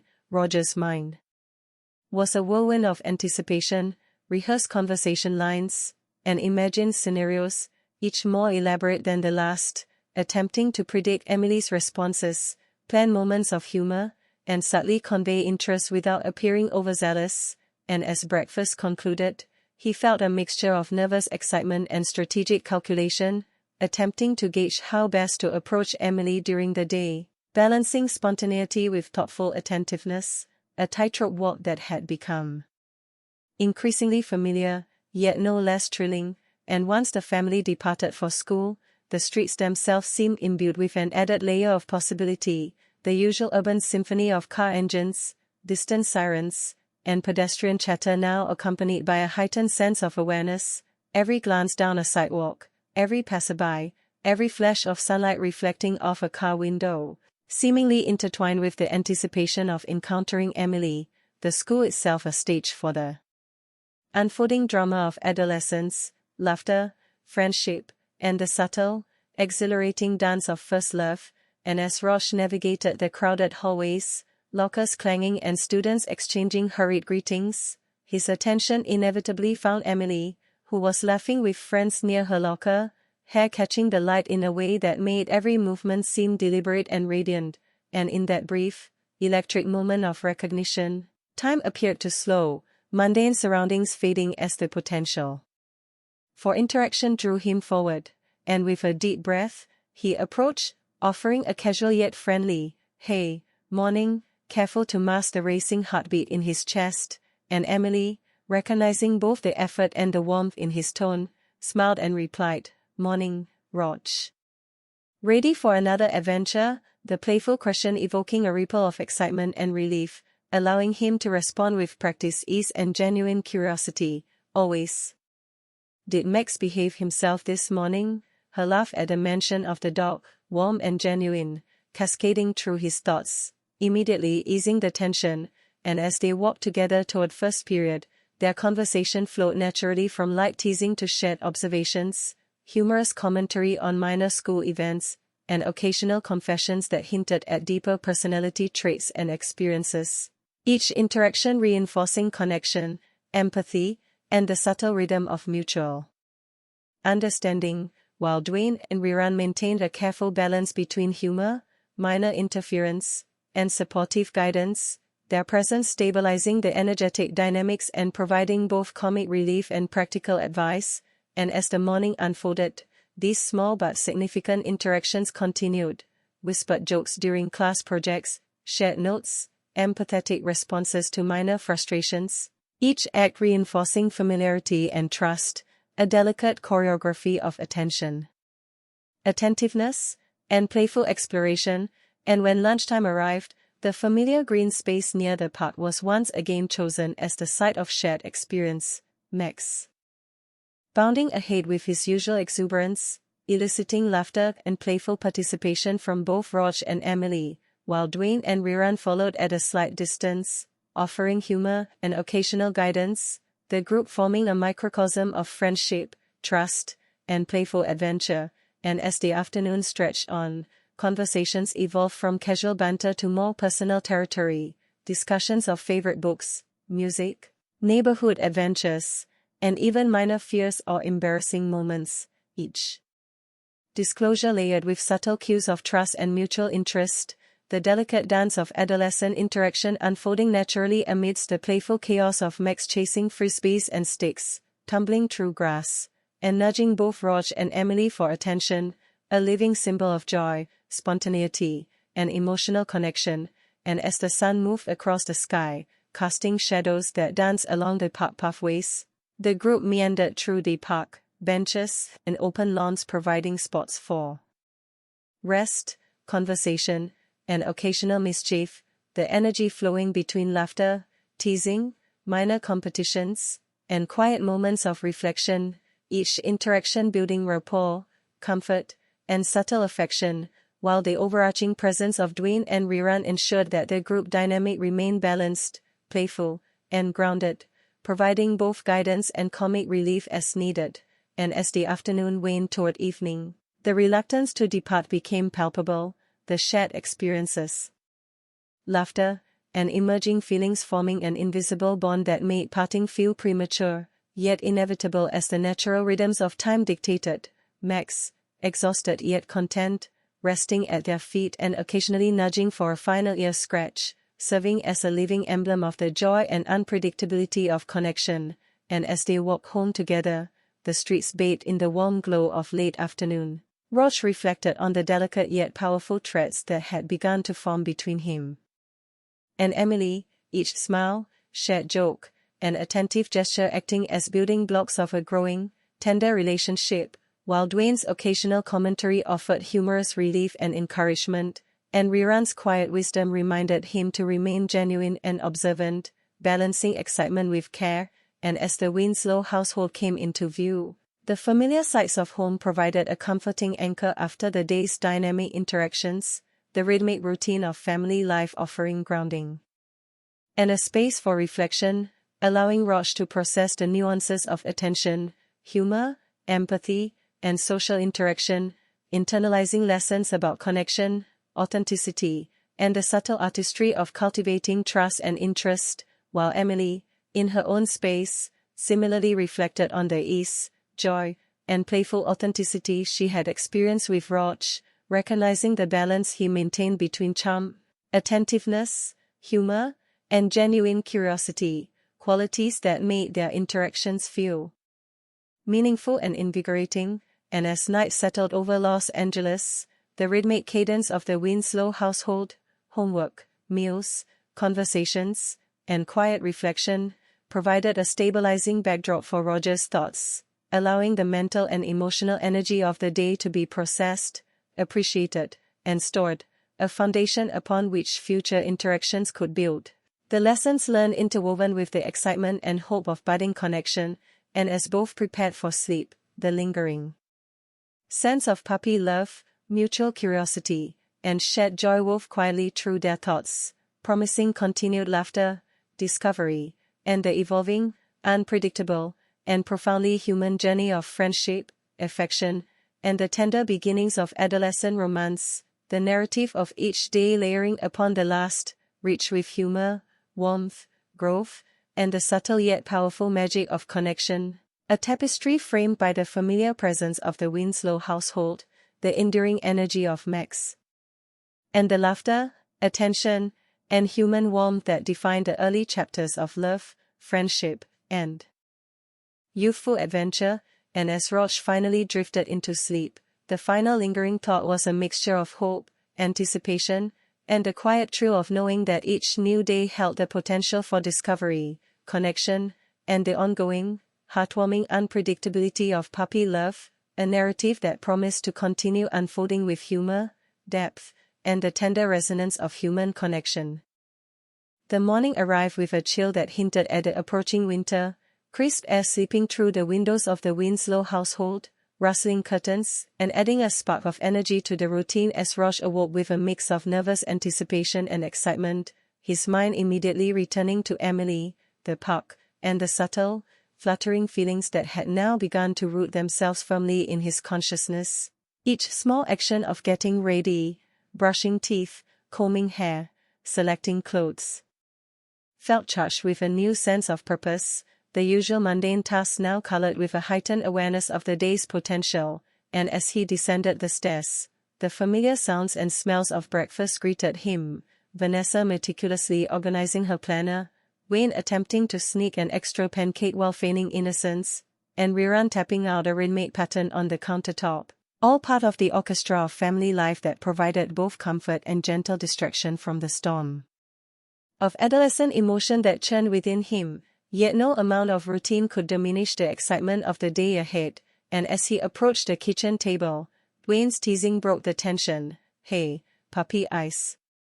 Who's got you all nervous this morning?" prompting Riran to add dryly, "Careful, he might implode before school," both a comic relief and subtle reminder that social missteps were always a possibility, and Roch, smiling sheepishly, simply nodded, the nerves mingling with exhilaration as he finished breakfast and gathered his books, ready to face the school day with Emily on his mind. And once they departed for school, the familiar urban landscape, streets lined with palm trees, the distant hum of traffic, and the occasional chirp of birds hidden among the rooftops, felt infused with a sense of possibility, each passerby, each reflective patch of sunlight seeming to echo the quiet anticipation in his chest. And as he navigated the crowded hallways, lockers clanging and students moving in animated groups, his attention inevitably found Emily, her laughter ringing clear as she chatted with friends near her locker, the movement of her hair catching the light in such a way that every gesture seemed perfectly timed and radiant. And with a deep breath, Roch approached, offering a casual, "Hey, morning," careful to maintain an air of effortless charm, while internally monitoring every possible scenario. Yet Emily, recognizing his effort and the warmth in his tone, responded with a bright smile. "Morning, Roch. Ready for another adventure?" the playful remark sending a thrill of relief and happiness through him, and as they walked together toward class, conversation flowed naturally, starting with light teasing, observations about teachers, and humorous commentary about minor school events, gradually expanding to shared experiences, favorite hobbies, and minor personal confessions. Each moment a building block in the invisible architecture of trust, familiarity, and mutual interest, while Dwayne and Riran maintained their careful balance of humor, guidance, and occasional interventions, the dual dynamic providing comic relief, support, and grounding as Roche navigated the delicate dance of adolescent social interaction, and as morning classes progressed, small but significant interactions continued, whispered jokes during group projects, exchanges of pens or notebooks, empathetic responses to minor frustrations, each seemingly trivial act contributing to an unspoken understanding, growing comfort, and subtle deepening of connection, and when lunch arrived, the group instinctively headed to the park, the familiar pathways, benches, and lawns offering a space of freedom, play, and shared experience, Max bounding ahead with unstoppable energy, eliciting laughter and playful participation from Roche and Emily, while Dwayne and Riran followed at a comfortable distance, providing commentary, humor, and occasional guidance, the ensemble dynamic forming a microcosm of adolescent friendship, trust, and the gentle stirrings of romance, and as the group settled beneath the shade of a large oak tree, conversation gradually shifted to more personal and revealing topics, from favorite movies and music to minor fears, dreams, and humorous stories of past misadventures, each disclosure layered with subtle cues of attentiveness, empathy, and playful interest, the delicate tension of first affection manifesting in glances, gestures, and bursts of laughter, while Max interjected with excited barks, chasing sticks or nudging for attention, reminding everyone of the joy of spontaneity and the unpredictable nature of connection, and as the afternoon continued, the group meandered through the park's winding paths, benches, and open lawns, engaging in playful competitions, frisbee games, storytelling, and moments of quiet conversation, the ebb and flow of activity, energy, humor, and attention creating a rich tapestry of shared experience, trust, and subtle romance, while the presence of Dwayne and Riran maintained equilibrium, offering humor, insight, and a buffer against any missteps or awkwardness, ensuring the day's interactions remain balanced, enjoyable, and meaningful, and as shadows lengthened and the sun did glow, bathing the park in golden hues, the reluctance to depart became palpable, each moment spent together deepening bonds, fostering laughter, and layering subtle affection, Max, exhausted but content, resting at their feet, panting softly and occasionally nudging for a scratch behind the ears, a living emblem of joy, loyalty, and the unpredictable energy that often catalyzes connection, and as they walked home together, the streets bathed in the warm glow of late afternoon, Roche reflected on the delicate yet powerful threads that had begun to form between him and Emily, each smile, shared joke, and attentive gesture acting as a foundational piece of an evolving, tender relationship, while Dwayne's playful commentary and Riran's quiet, thoughtful guidance served as both comic relief and stabilizing influence, reminding Roche to remain authentic, present, and attentive, and as the Winslow household came into view, the familiar sights of home offered comfort and stability after the whirlwind energy of the day, the familiar routines of family life, homework, meals, laughter, and reflection, allowing Roche to process the emotional and social nuances of the day, internalize the lessons of attentiveness, humor, empathy, and connection, and anticipate future adventures and continued growth in both friendship and affection, while Emily, in her own space, reflected on the ease, warmth, and playful authenticity she had experienced with Roche, recognizing the careful balance he maintained between charm, attentiveness, humor, and genuine curiosity, qualities that made their interactions feel meaningful, safe, and exciting, and as night fell over the Winslow household, the rhythms of evening, homework, family conversations, and quiet reflection provided grounding. allowing both Roch and Emily to internalize their shared experiences, process emotions, and anticipate the continued unfolding of puppy love, the playful, tender, and unpredictable dance of adolescent affection, trust, and discovery, with each day building upon the last, layering humor, warmth, connection, and growth, a tapestry of youthful energy, emotion, and the joyful chaos of human interaction, framed by the enduring presence of Max, the unwavering support of friends, and the familiar, comforting backdrop of family, friendship, and home. And as Roch drifted into sleep, the lingering thought was the quiet thrill of possibility, of continued adventures, shared laughter, and the ongoing, profoundly human journey of first love, connection, and discovery, a narrative that promised to continue unfolding with humor, heart, and warmth, the gentle, unpredictable magic of puppy love stretching ahead like an open path, full of promise, excitement, and the tender discovery of one another.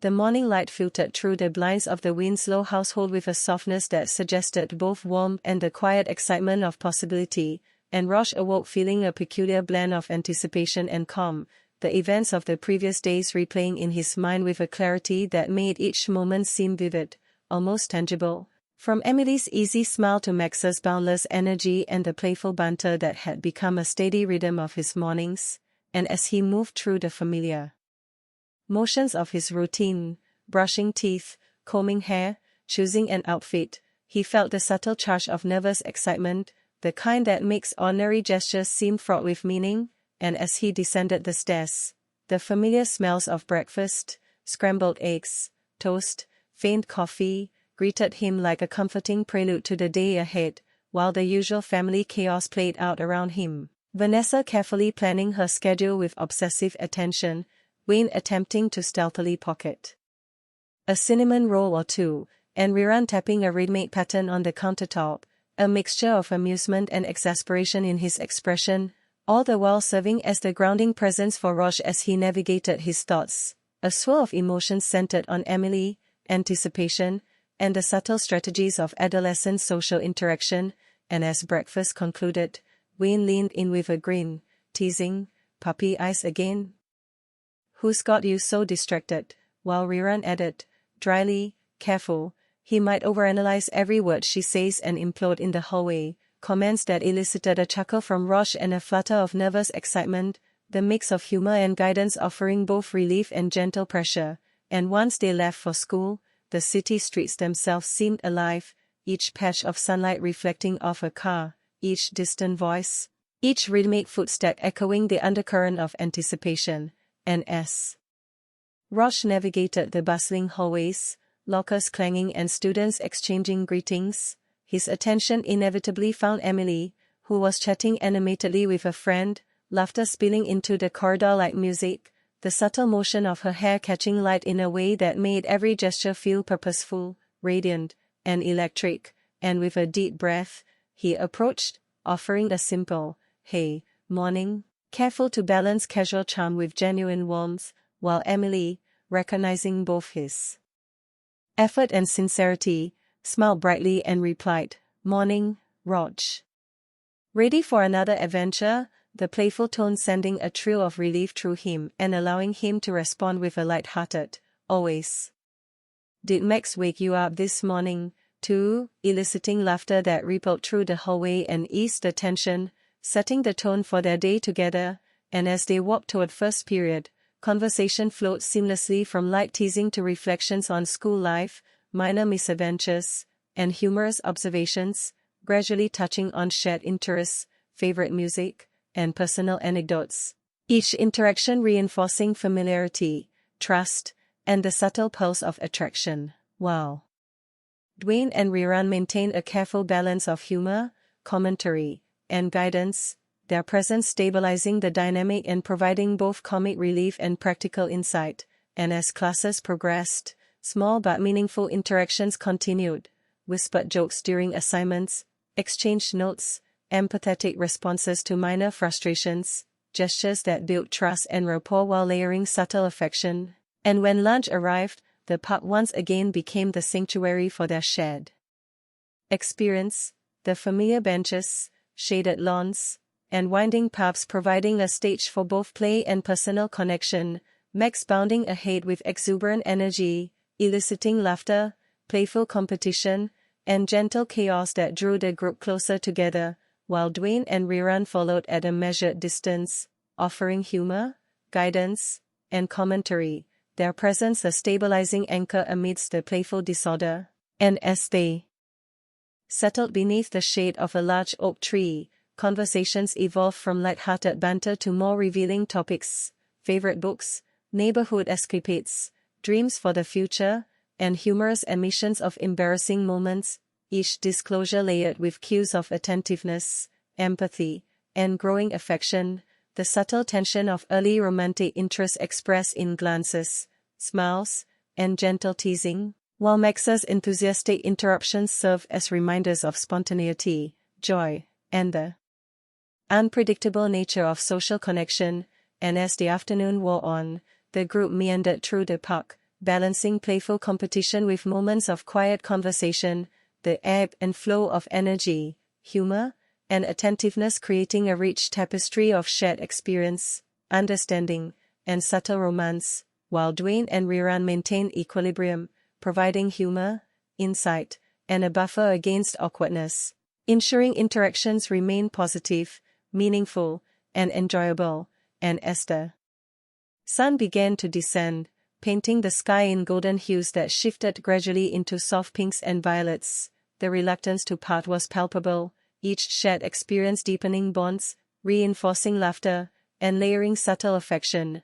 Max, tired yet content, resting at their feet, panting softly and occasionally nudging for a scratch behind the ears, a living emblem of joyful unpredictability and enduring connection. And as they walked home, streets bathed in the warm glow of late afternoon sunlight, Roche reflected on the delicate threads weaving between him and Emily, each smile, shared joke, and attentive gesture forming the foundation of a tender relationship, while Dwayne's playful commentary and Rerun's quiet guidance offered reassurance and perspective, reminding him to remain authentic, observant, and genuine in his interactions. And as the Winslow household appeared on the horizon, the familiar sights and sounds of home, family chatter, the hum of evening routines, and the comforting smell of dinner, provided both grounding and stability after the day's social and emotional energy, allowing Roche to process interactions,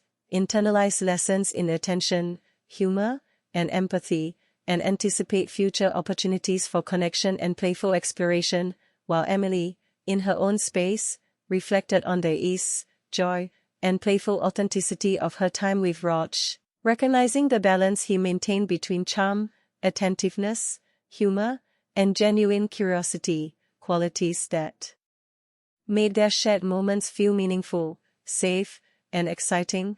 And as night settled over the Winslow household, the steady rhythms of homework, meals, family interaction, and quiet reflection offered grounding, helping both Roche and Emily process emotions, internalize experiences, and look forward to the continuation of puppy love, the playful, tender, and unpredictable journey of affection, friendship, and discovery, each day building upon the last, layering humor, warmth, trust, and subtle romance into a growing tapestry of youthful connection, human growth, and joyful chaos, framed by Max's enduring energy, the unwavering support of friends, and the familiar, comforting backdrop of family, friendship, and neighborhood. And as Roche finally drifted into sleep, the lingering thought was one of quiet thrill and anticipation, the promise that each new day would bring new adventures, laughter, and the ongoing, tender, and unpredictable unfolding of first love, puppy love that sparkled with humor, warmth, and the tender exploration of connection, discovery, and shared experience. The morning sunlight filtered through the blinds of the Winslow household with a delicate warmth, casting elongated shadows across the living room where Roche sat, notebook in hand, replaying in his mind the events of the previous days, his interactions with Emily, the playful chaos of Max, and the gentle guidance of Dwayne and Rerun, each detail vivid, almost tangible, as if reliving it could somehow make the moments last longer, and as he moved through his morning routine, brushing teeth, combing hair, selecting an outfit, he felt a subtle, electric thrill, the kind that made ordinary gestures feel charged with significance, for today promised new possibilities, new shared moments, and the chance to further deepen the quiet bond that had been forming. And descending the stairs, the familiar smells of breakfast, scrambled eggs, toast, faint coffee, greeted him like an anchor. While the symphony of family life buzzed around him, Vanessa meticulously arranging her planner, Dwayne attempting to pocket an extra cinnamon roll while feigning innocence, and Riran tapping a rhythm on the countertop, simultaneously bemused and amused by the predictable energy of teenage life, yet beneath the mundane, Roger's mind danced with anticipation, planning moments of humor, attentiveness, and subtle charm to continue his growing connection with Emily, and as breakfast ended, Dwayne leaned in with his characteristic grin, teasing, "Daydreaming again, man?" Or just memorizing her every move, while Riran added dryly, "Careful, he might overanalyze and implode before class," eliciting a chuckle and a nervous shiver, a mixture of humor and pressure that set the tone for the day. And once they left for school, the streets seemed alive with possibility, each patch of sunlight, each distant laugh, and each rhythmic footstep reflecting the undercurrent of excitement coursing through Roch, and navigating the bustling hallways, lockers clanging, students hurrying past. His attention inevitably found Emily, who was laughing with a friend, her gestures animated and full of life, the subtle shimmer of her hair catching the morning light, making every movement seem deliberate and captivating. And with a deep breath, he approached, offering a casual, "Hey, morning," careful to strike the perfect balance between ease and attentiveness. And Emily, recognizing both the effort and the warmth in his tone, responded with a radiant smile, "Morning, Roch." Ready for another adventure? The playful question sending a rush of relief and happiness through him, allowing him to reply with light-hearted charm, "Always."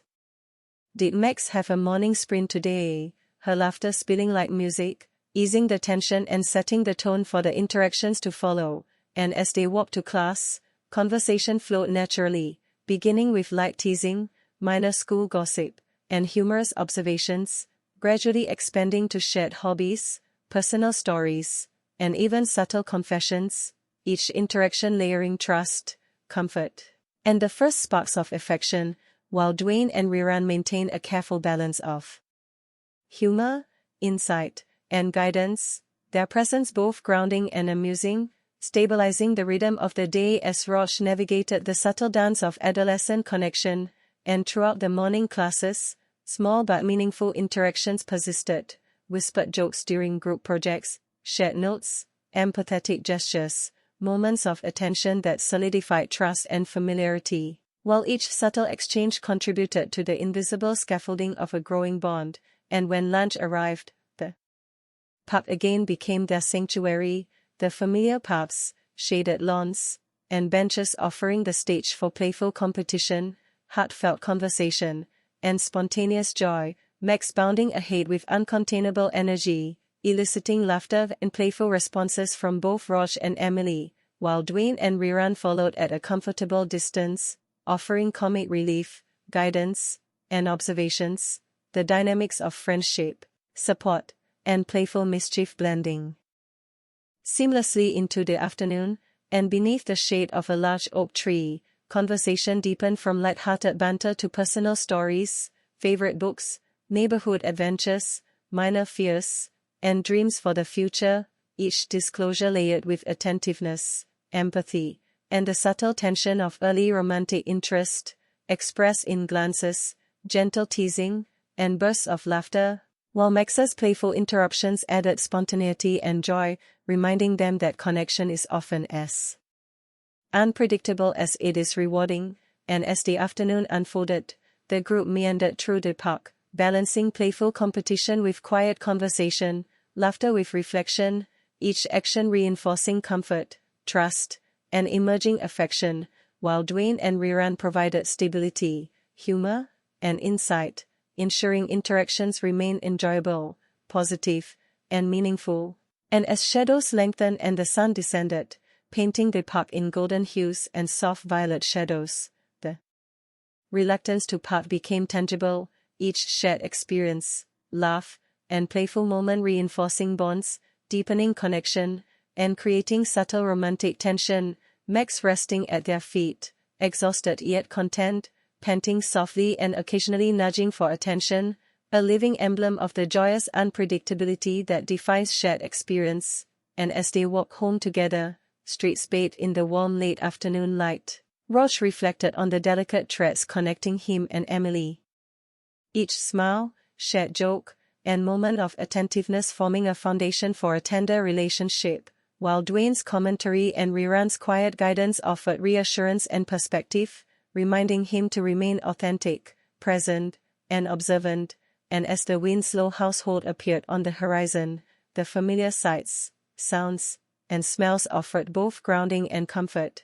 The routines of family life, homework, dinner, conversation, laughter, providing space to process the social and emotional energy of the day, internalize lessons in humor, attentiveness, and empathy, and anticipate future adventures, while Emily, in her own space, reflected on the ease, warmth, and playful authenticity she had shared with Roch, recognizing the careful balance he maintained between humor, attentiveness, charm, and genuine curiosity, qualities that made their moments together meaningful, safe, and exhilarating. And as night settled, the rhythms of family life allowed both to process experiences, reflect, and anticipate the continued unfolding of puppy love, the tender, unpredictable, playful, and joyful journey of connection, trust, and discovery, each day building upon the last, layering laughter, warmth, affection, and the subtle enchantment of first love, all framed by Max's boundless energy, the unwavering support of friends, and the comforting, familiar backdrop of family, home, and neighborhood. And as Roch drifted into sleep, the lingering thought was a mixture of excitement, hope, and anticipation, the quiet thrill of possibility, the promise that each new day would bring new adventures, laughter, connection, and the ongoing, tender, and unpredictable unfolding of first love, puppy love that sparkled with humor, warmth, and the tender exploration of human connection. The morning began with a gentle drizzle, soft raindrops tapping against the windows of the Winslow household, creating a rhythm that seemed to mirror Roger's racing thoughts, his anticipation and excitement for the day ahead blending seamlessly with the comforting familiarity of home, the aroma of breakfast, eggs sizzling in the pan, toast browning, and coffee brewing, filling the air as he moved through his routine, brushing his teeth, combing his hair, choosing an outfit that balanced casual comfort with a touch of style, all while glancing out the window at the rain-slicked streets, imagining the walk to school, the interactions with Emily, and the playful chaos Max would undoubtedly bring to the day. And as he descended the stairs, the symphony of family life played out around him, Vanessa absorbed in her meticulous planning, Wayne attempting to snatch a muffin while pretending to pour juice, and Riran tapping out a rhythm on the countertop, a blend of amusement and mild exasperation, all contributing to the familiar chaos that somehow anchored Roch amidst the swirl of anticipation. And as breakfast concluded, Wayne leaned over with a grin, teasing, "Look at him, all flustered. Who's got your heart racing today?" While Riran added, dryly, "Careful, you might overanalyze and collapse before class," the blend of humor and gentle pressure eliciting a nervous chuckle from Roch, reinforcing both the joy and the stakes of social interaction. And once they left for school, the streets, slick with rain, reflected the soft glow of morning light and street lamps, creating a kaleidoscope of reflections that seemed to amplify the sense of possibility, each puddle, each passing car, each distant pedestrian a subtle reminder of the world's vibrancy and unpredictability. And as Roch navigated the bustling hallways, lockers clanging, students exchanging hurried greetings, his attention inevitably found Emily, who was chatting animatedly with friends, her laughter cutting through the soft hum of the crowd, her hair catching the light in fleeting, captivating ways. And with a deep breath, he approached, offering a casual, "Hey, morning," careful to project confidence despite the nervous flutter in his chest, and Emily, noticing both the effort and warmth in his tone, responded with a bright smile, "Morning, Rog. Surviving the rain okay?" The playful question sending a thrill of relief and happiness through him, allowing him to respond with light-hearted charm, "Barely." But Max would have loved it. Her laugh, bright and effortless, created a bubble of comfort amidst the noise and motion of the school corridor, setting the tone for the morning's interactions, and as they walked together toward class, conversation flowed naturally, touching on school life, humorous observations of teachers, minor misadventures, and shared experiences, gradually shifting to personal interests, favorite music, and minor confessions, each interaction reinforcing familiarity, trust, and the subtle pulse of romantic tension, while Dwayne and Riran maintained a careful balance of humor, insight, and guidance, their presence stabilizing the dynamic, providing comic relief, and ensuring Roche navigated the delicate dance of attention, charm, and authenticity, and as morning classes passed, small but meaningful exchanges continued, whispered jokes during group assignments, shared notes, empathetic gestures, small acts that built trust and reinforced connection, while each subtle action contributed to the invisible scaffolding of a growing bond, and when lunch arrived, the park, now damp with the rain's retreating traces, became the sanctuary for shared moments, benches and open lawns offering a space for playful activity, meaningful conversation, and spontaneous joy, Max bounding ahead with boundless energy, eliciting laughter, playful engagement, and gentle chaos that drew everyone closer, while Dwayne and Riran followed at a measured distance, providing humor, guidance, and commentary. The interplay of friendship, mentorship, and playful mischief blending into a seamless narrative of shared experience, and beneath the shade of a large oak tree, conversation shifted from playful banter to personal stories, favorite books, neighborhood adventures, and dreams for the future, each revelation layered with attentiveness, empathy, and subtle romantic tension, expressed through glances, gestures, and teasing, while Max's enthusiastic interruptions reminded everyone of the joy and unpredictability of life, the necessity of spontaneity, and the delight of shared play, and as the afternoon wore on, the group meandered through the park, balancing competition with conversation, laughter with reflection, each moment reinforcing comfort, trust, and connection, while Dwayne and Riran maintained equilibrium, offering humor, insight, and subtle guidance, ensuring interactions remain meaningful, positive, and enjoyable, and as the sun dipped, casting long shadows and bathing the park in golden light, the reluctance to depart became tangible, each shared laugh, playful nudge, and attentive moment layering affection, deepening bonds, and creating subtle, thrilling tension, Max resting at their feet, panting softly, occasionally nudging for a scratch behind the ears, a living emblem of joyous unpredictability, loyalty, and the magic of connection, and as they walked home together, the streets reflected the waning light, wet pavement glimmering, the rhythmic sounds of distant traffic blending with quiet conversation and laughter, Roche reflecting on the intricate threads weaving between him and Emily, each smile, joke, and attentive gesture forming a foundation for a tender, emerging relationship, while Dwayne's commentary and Riran's quiet guidance offered reassurance, comic relief,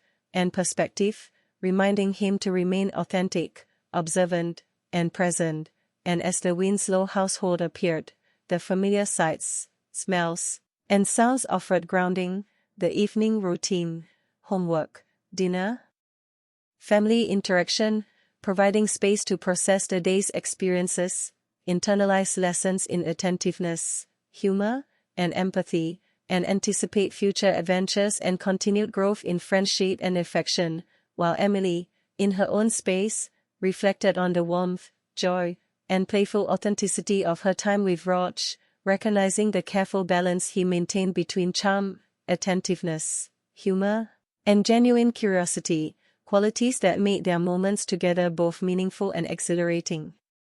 And as night settled, the rhythms of home allowed both to process emotions, internalize experiences, and anticipate the continuation of puppy love, the tender, playful, unpredictable, and joyful journey of connection, trust, and discovery, each day layering humor, warmth, affection, and the subtle enchantment of first love, all framed by Max's enduring energy, the support of friends, and the comforting familiarity of family and neighborhood.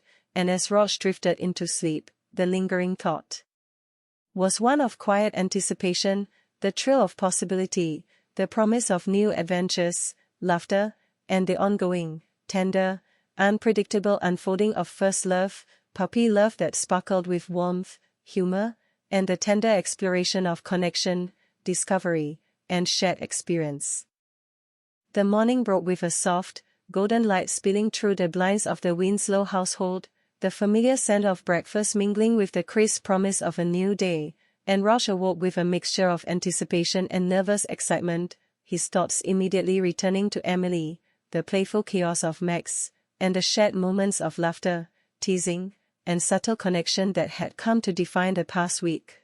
And as he went through his morning routine, brushing teeth, combing hair, selecting an outfit that balanced comfort with style, he felt a heightened awareness of every detail, the way light reflected off the walls, the sound of distant traffic, even the faint aroma of toast, each small sensory experience amplifying the excitement that pulsed through him.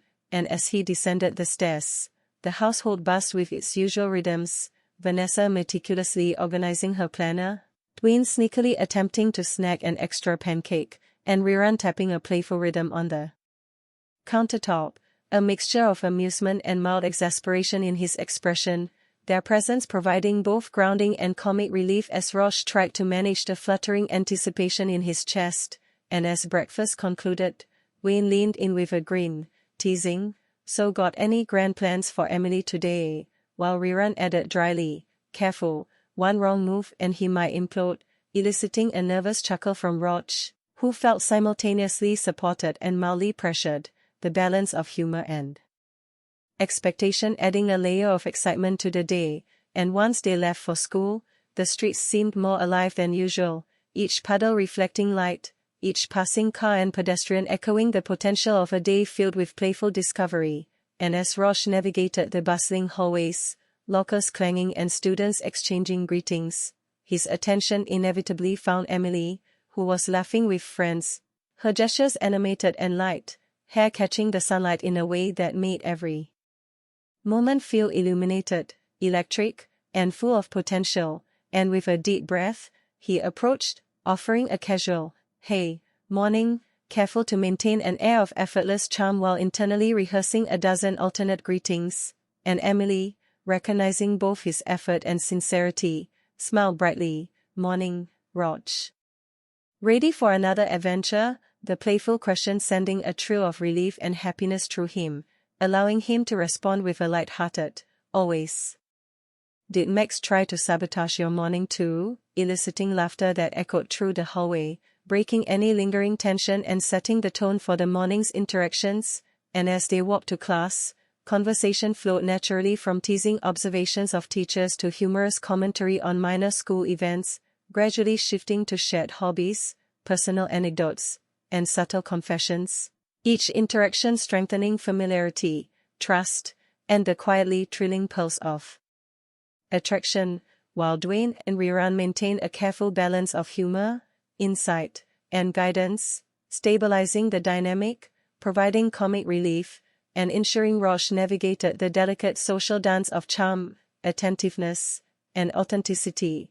And as the morning classes progressed, small but meaningful interactions continued, whispered jokes during group projects, shared notes, empathetic gestures, moments of attention that solidified trust and connection, each subtle act adding to the invisible scaffolding of a growing bond. And when lunch arrived, the park, now shimmering with the remnants of a morning drizzle, became their sanctuary, familiar paths, shaded lawns, and benches offering space for playful activity, meaningful conversation, and spontaneous joy. Max bounding ahead with uncontainable energy, eliciting laughter, playful participation, and gentle chaos that drew everyone closer, while Dwayne and Rerun followed at a careful distance, providing humor, guidance, and observational commentary, the ensemble dynamic forming a microcosm of friendship, mentorship, and playful mischief.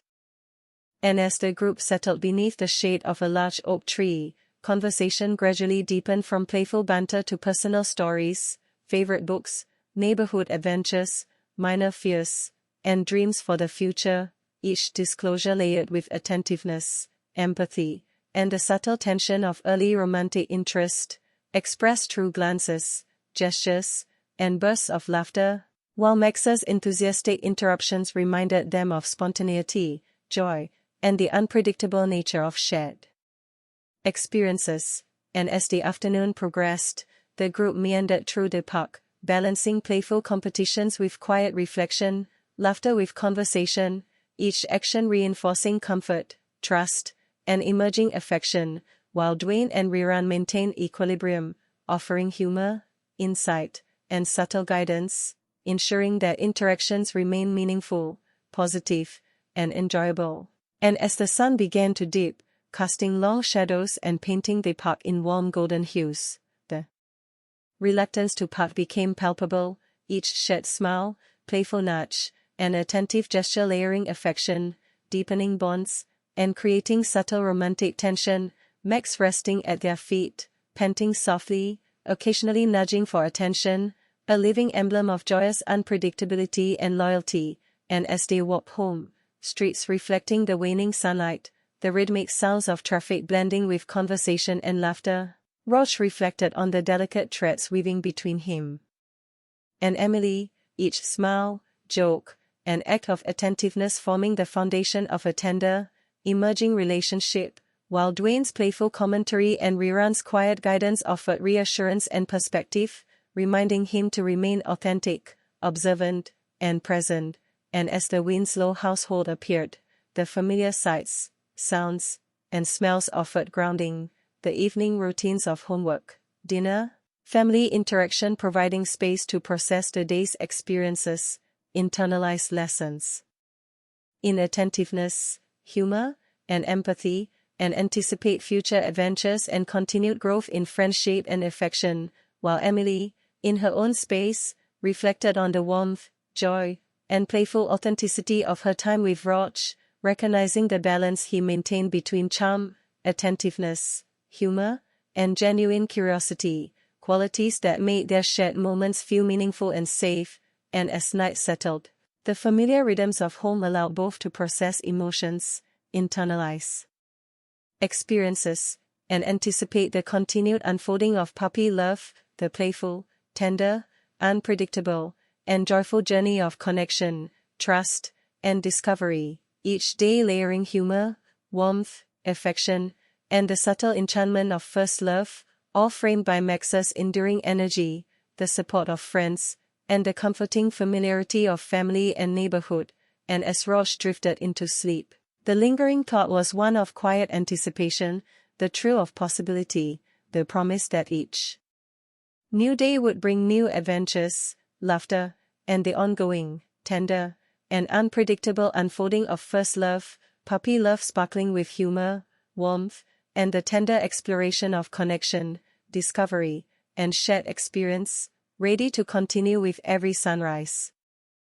The morning light spilled gently into the Winslow household, warm and golden, illuminating familiar corners of the living room where Roch sat, notebook in hand, reflecting on the week that had passed, filled with laughter, playful chaos, and moments of subtle connection that had grown into something tender and deeply meaningful. And as he prepared for the day, brushing teeth, combing hair, choosing a comfortable yet presentable outfit, his thoughts lingered on Emily, the effortless way her laughter seemed to make the world lighter, and Max, who had become both a source of amusement and an unexpected catalyst for shared joy. And descending the stairs, the usual household symphony greeted him, Vanessa meticulously reviewing her planner, Wayne attempting to sneak an extra pancake with exaggerated stealth, and Rerun tapping a playful rhythm on the countertop, their presence providing comic relief, grounding, and subtle guidance as Roch balanced excitement with nervous anticipation. And as breakfast ended, Dwayne leaned in teasingly, "So, what's the big plan today, Romeo?" "Another epic adventure," while Riran dryly added, "Careful, one wrong move and he'll implode spectacularly," eliciting a laugh and a shiver of nervous excitement from Roch, the blend of humor and expectation setting the tone for the day. And once they left for school, the streets seemed alive with possibility, each puddle reflecting light, each passerby adding to the sense that today might be extraordinary, the urban landscape itself seeming to pulse with energy. And as he navigated the bustling hallways, lockers clanging, students exchanging greetings, his attention naturally found Emily, who was chatting with friends, her gestures animated, her laughter bright, the sunlight glinting off her hair in fleeting, captivating flashes. And with a deep breath, he approached, offering a casual, "Hey, morning," careful to convey ease and warmth, while internally rehearsing a dozen potential interactions. And Emily, noticing both his effort and sincerity, smiled brightly. "Morning, Roch. Looks like the perfect day for an adventure," her playful tone sending a thrill of relief and excitement through him. And as they walked toward first period, conversation flowed effortlessly from school humor to playful teasing, gradually touching on personal stories, shared interests, and subtle confessions, each interaction layering trust, comfort, and the delicate spark of romantic tension, while Dwayne and Riran provided balance, comic relief, and occasional guidance, stabilizing the dynamic as Roch navigated the careful dance of attention, charm, and authenticity. And as the morning classes progressed, small but meaningful exchanges continued, whispered jokes during projects, shared notes, empathetic gestures, acts that solidified trust and reinforced the invisible bond forming between them. And when lunch arrived, the park, glistening from a recent rainfall, became the stage for playful antics, heart-to-heart conversation, and spontaneous laughter, Max bounding with boundless energy, eliciting joyous reactions, teasing, and gentle chaos, while Dwayne and Riran followed at a slight distance, offering humor, guidance, and observational commentary, the ensemble dynamic creating a seamless narrative of friendship, mentorship, and playful mischief. And beneath the shade of a sprawling oak, conversation deepened from playful banter to stories of childhood, neighborhood adventures, minor fears, hopes for the future, and reflections on shared experiences, each disclosure layered with attentiveness, empathy, and subtle, thrilling romantic tension, expressed in glances, gentle teasing, and bursts of laughter, while Max's lively interruptions reminded everyone of the joy of spontaneity and unpredictability. And as the afternoon unfolded, the group meandered through the park, balancing playful competitions with quiet conversation, laughter with reflection, each interaction reinforcing comfort, trust, and the emerging affection that had quietly grown over the week. While Dwayne and Riran maintained equilibrium, offering humor, insight, and subtle guidance, ensuring that interactions remained enjoyable, meaningful, and balanced. And as the sun dipped low, painting the park in golden and pink hues, the reluctance to part became palpable, each shared smile, playful nudge, and attentive gesture layering warmth, deepening bonds, and creating subtle romantic tension. Max resting at their feet, panting softly, occasionally nudging for attention, a living emblem of the joyous unpredictability and loyalty of shared experience. And as they walked home together, the streets shimmered in the evening light, reflections of the sun dancing off wet pavement, the rhythmic sounds of distant traffic blending with conversation, laughter, and the soft murmur of leaves in the wind. Roch reflected on the delicate threads connecting him and Emily, each moment of attention, teasing, and shared joy forming the foundation of a tender, emerging relationship, while Dwayne's commentary and Riran's quiet guidance offered reassurance, comic relief, and perspective, reminding him to remain authentic, observant, and present. And as the Winslow household appeared, the familiar sights, smells, and sounds offered grounding, the evening routine, homework, dinner, family interaction, and playful chaos, providing space to process the day's experiences, internalize lessons in humor, attentiveness, empathy, and connection, and anticipate future adventures, while Emily, in her own space, reflected on the ease, warmth, and playful authenticity of her time with Roach, recognizing the balance he maintained between charm, attentiveness, humor, and genuine curiosity, qualities that made their shared moments meaningful, safe, and exhilarating. And as night settled, the familiar rhythms of home allowed both to process emotions, reflect, and anticipate the continued unfolding of puppy love, the playful, tender, unpredictable, and joyful journey of connection, trust, and discovery, each day building upon the last, layering humor, warmth, affection, and the subtle enchantment of first love, framed by Max's boundless energy, the support of friends, and the comforting familiarity of family and neighborhood. And as Roach finally drifted into sleep, the lingering thought was a quiet thrill of anticipation, the promise that each new day would bring laughter, adventures, and the ongoing, tender, and unpredictable unfolding of first love, puppy love that sparkled with humor, warmth, and the tender exploration of human connection, a perfect conclusion to a week of shared experiences, friendship, and blossoming romance, leaving the story open to the endless possibilities of tomorrow.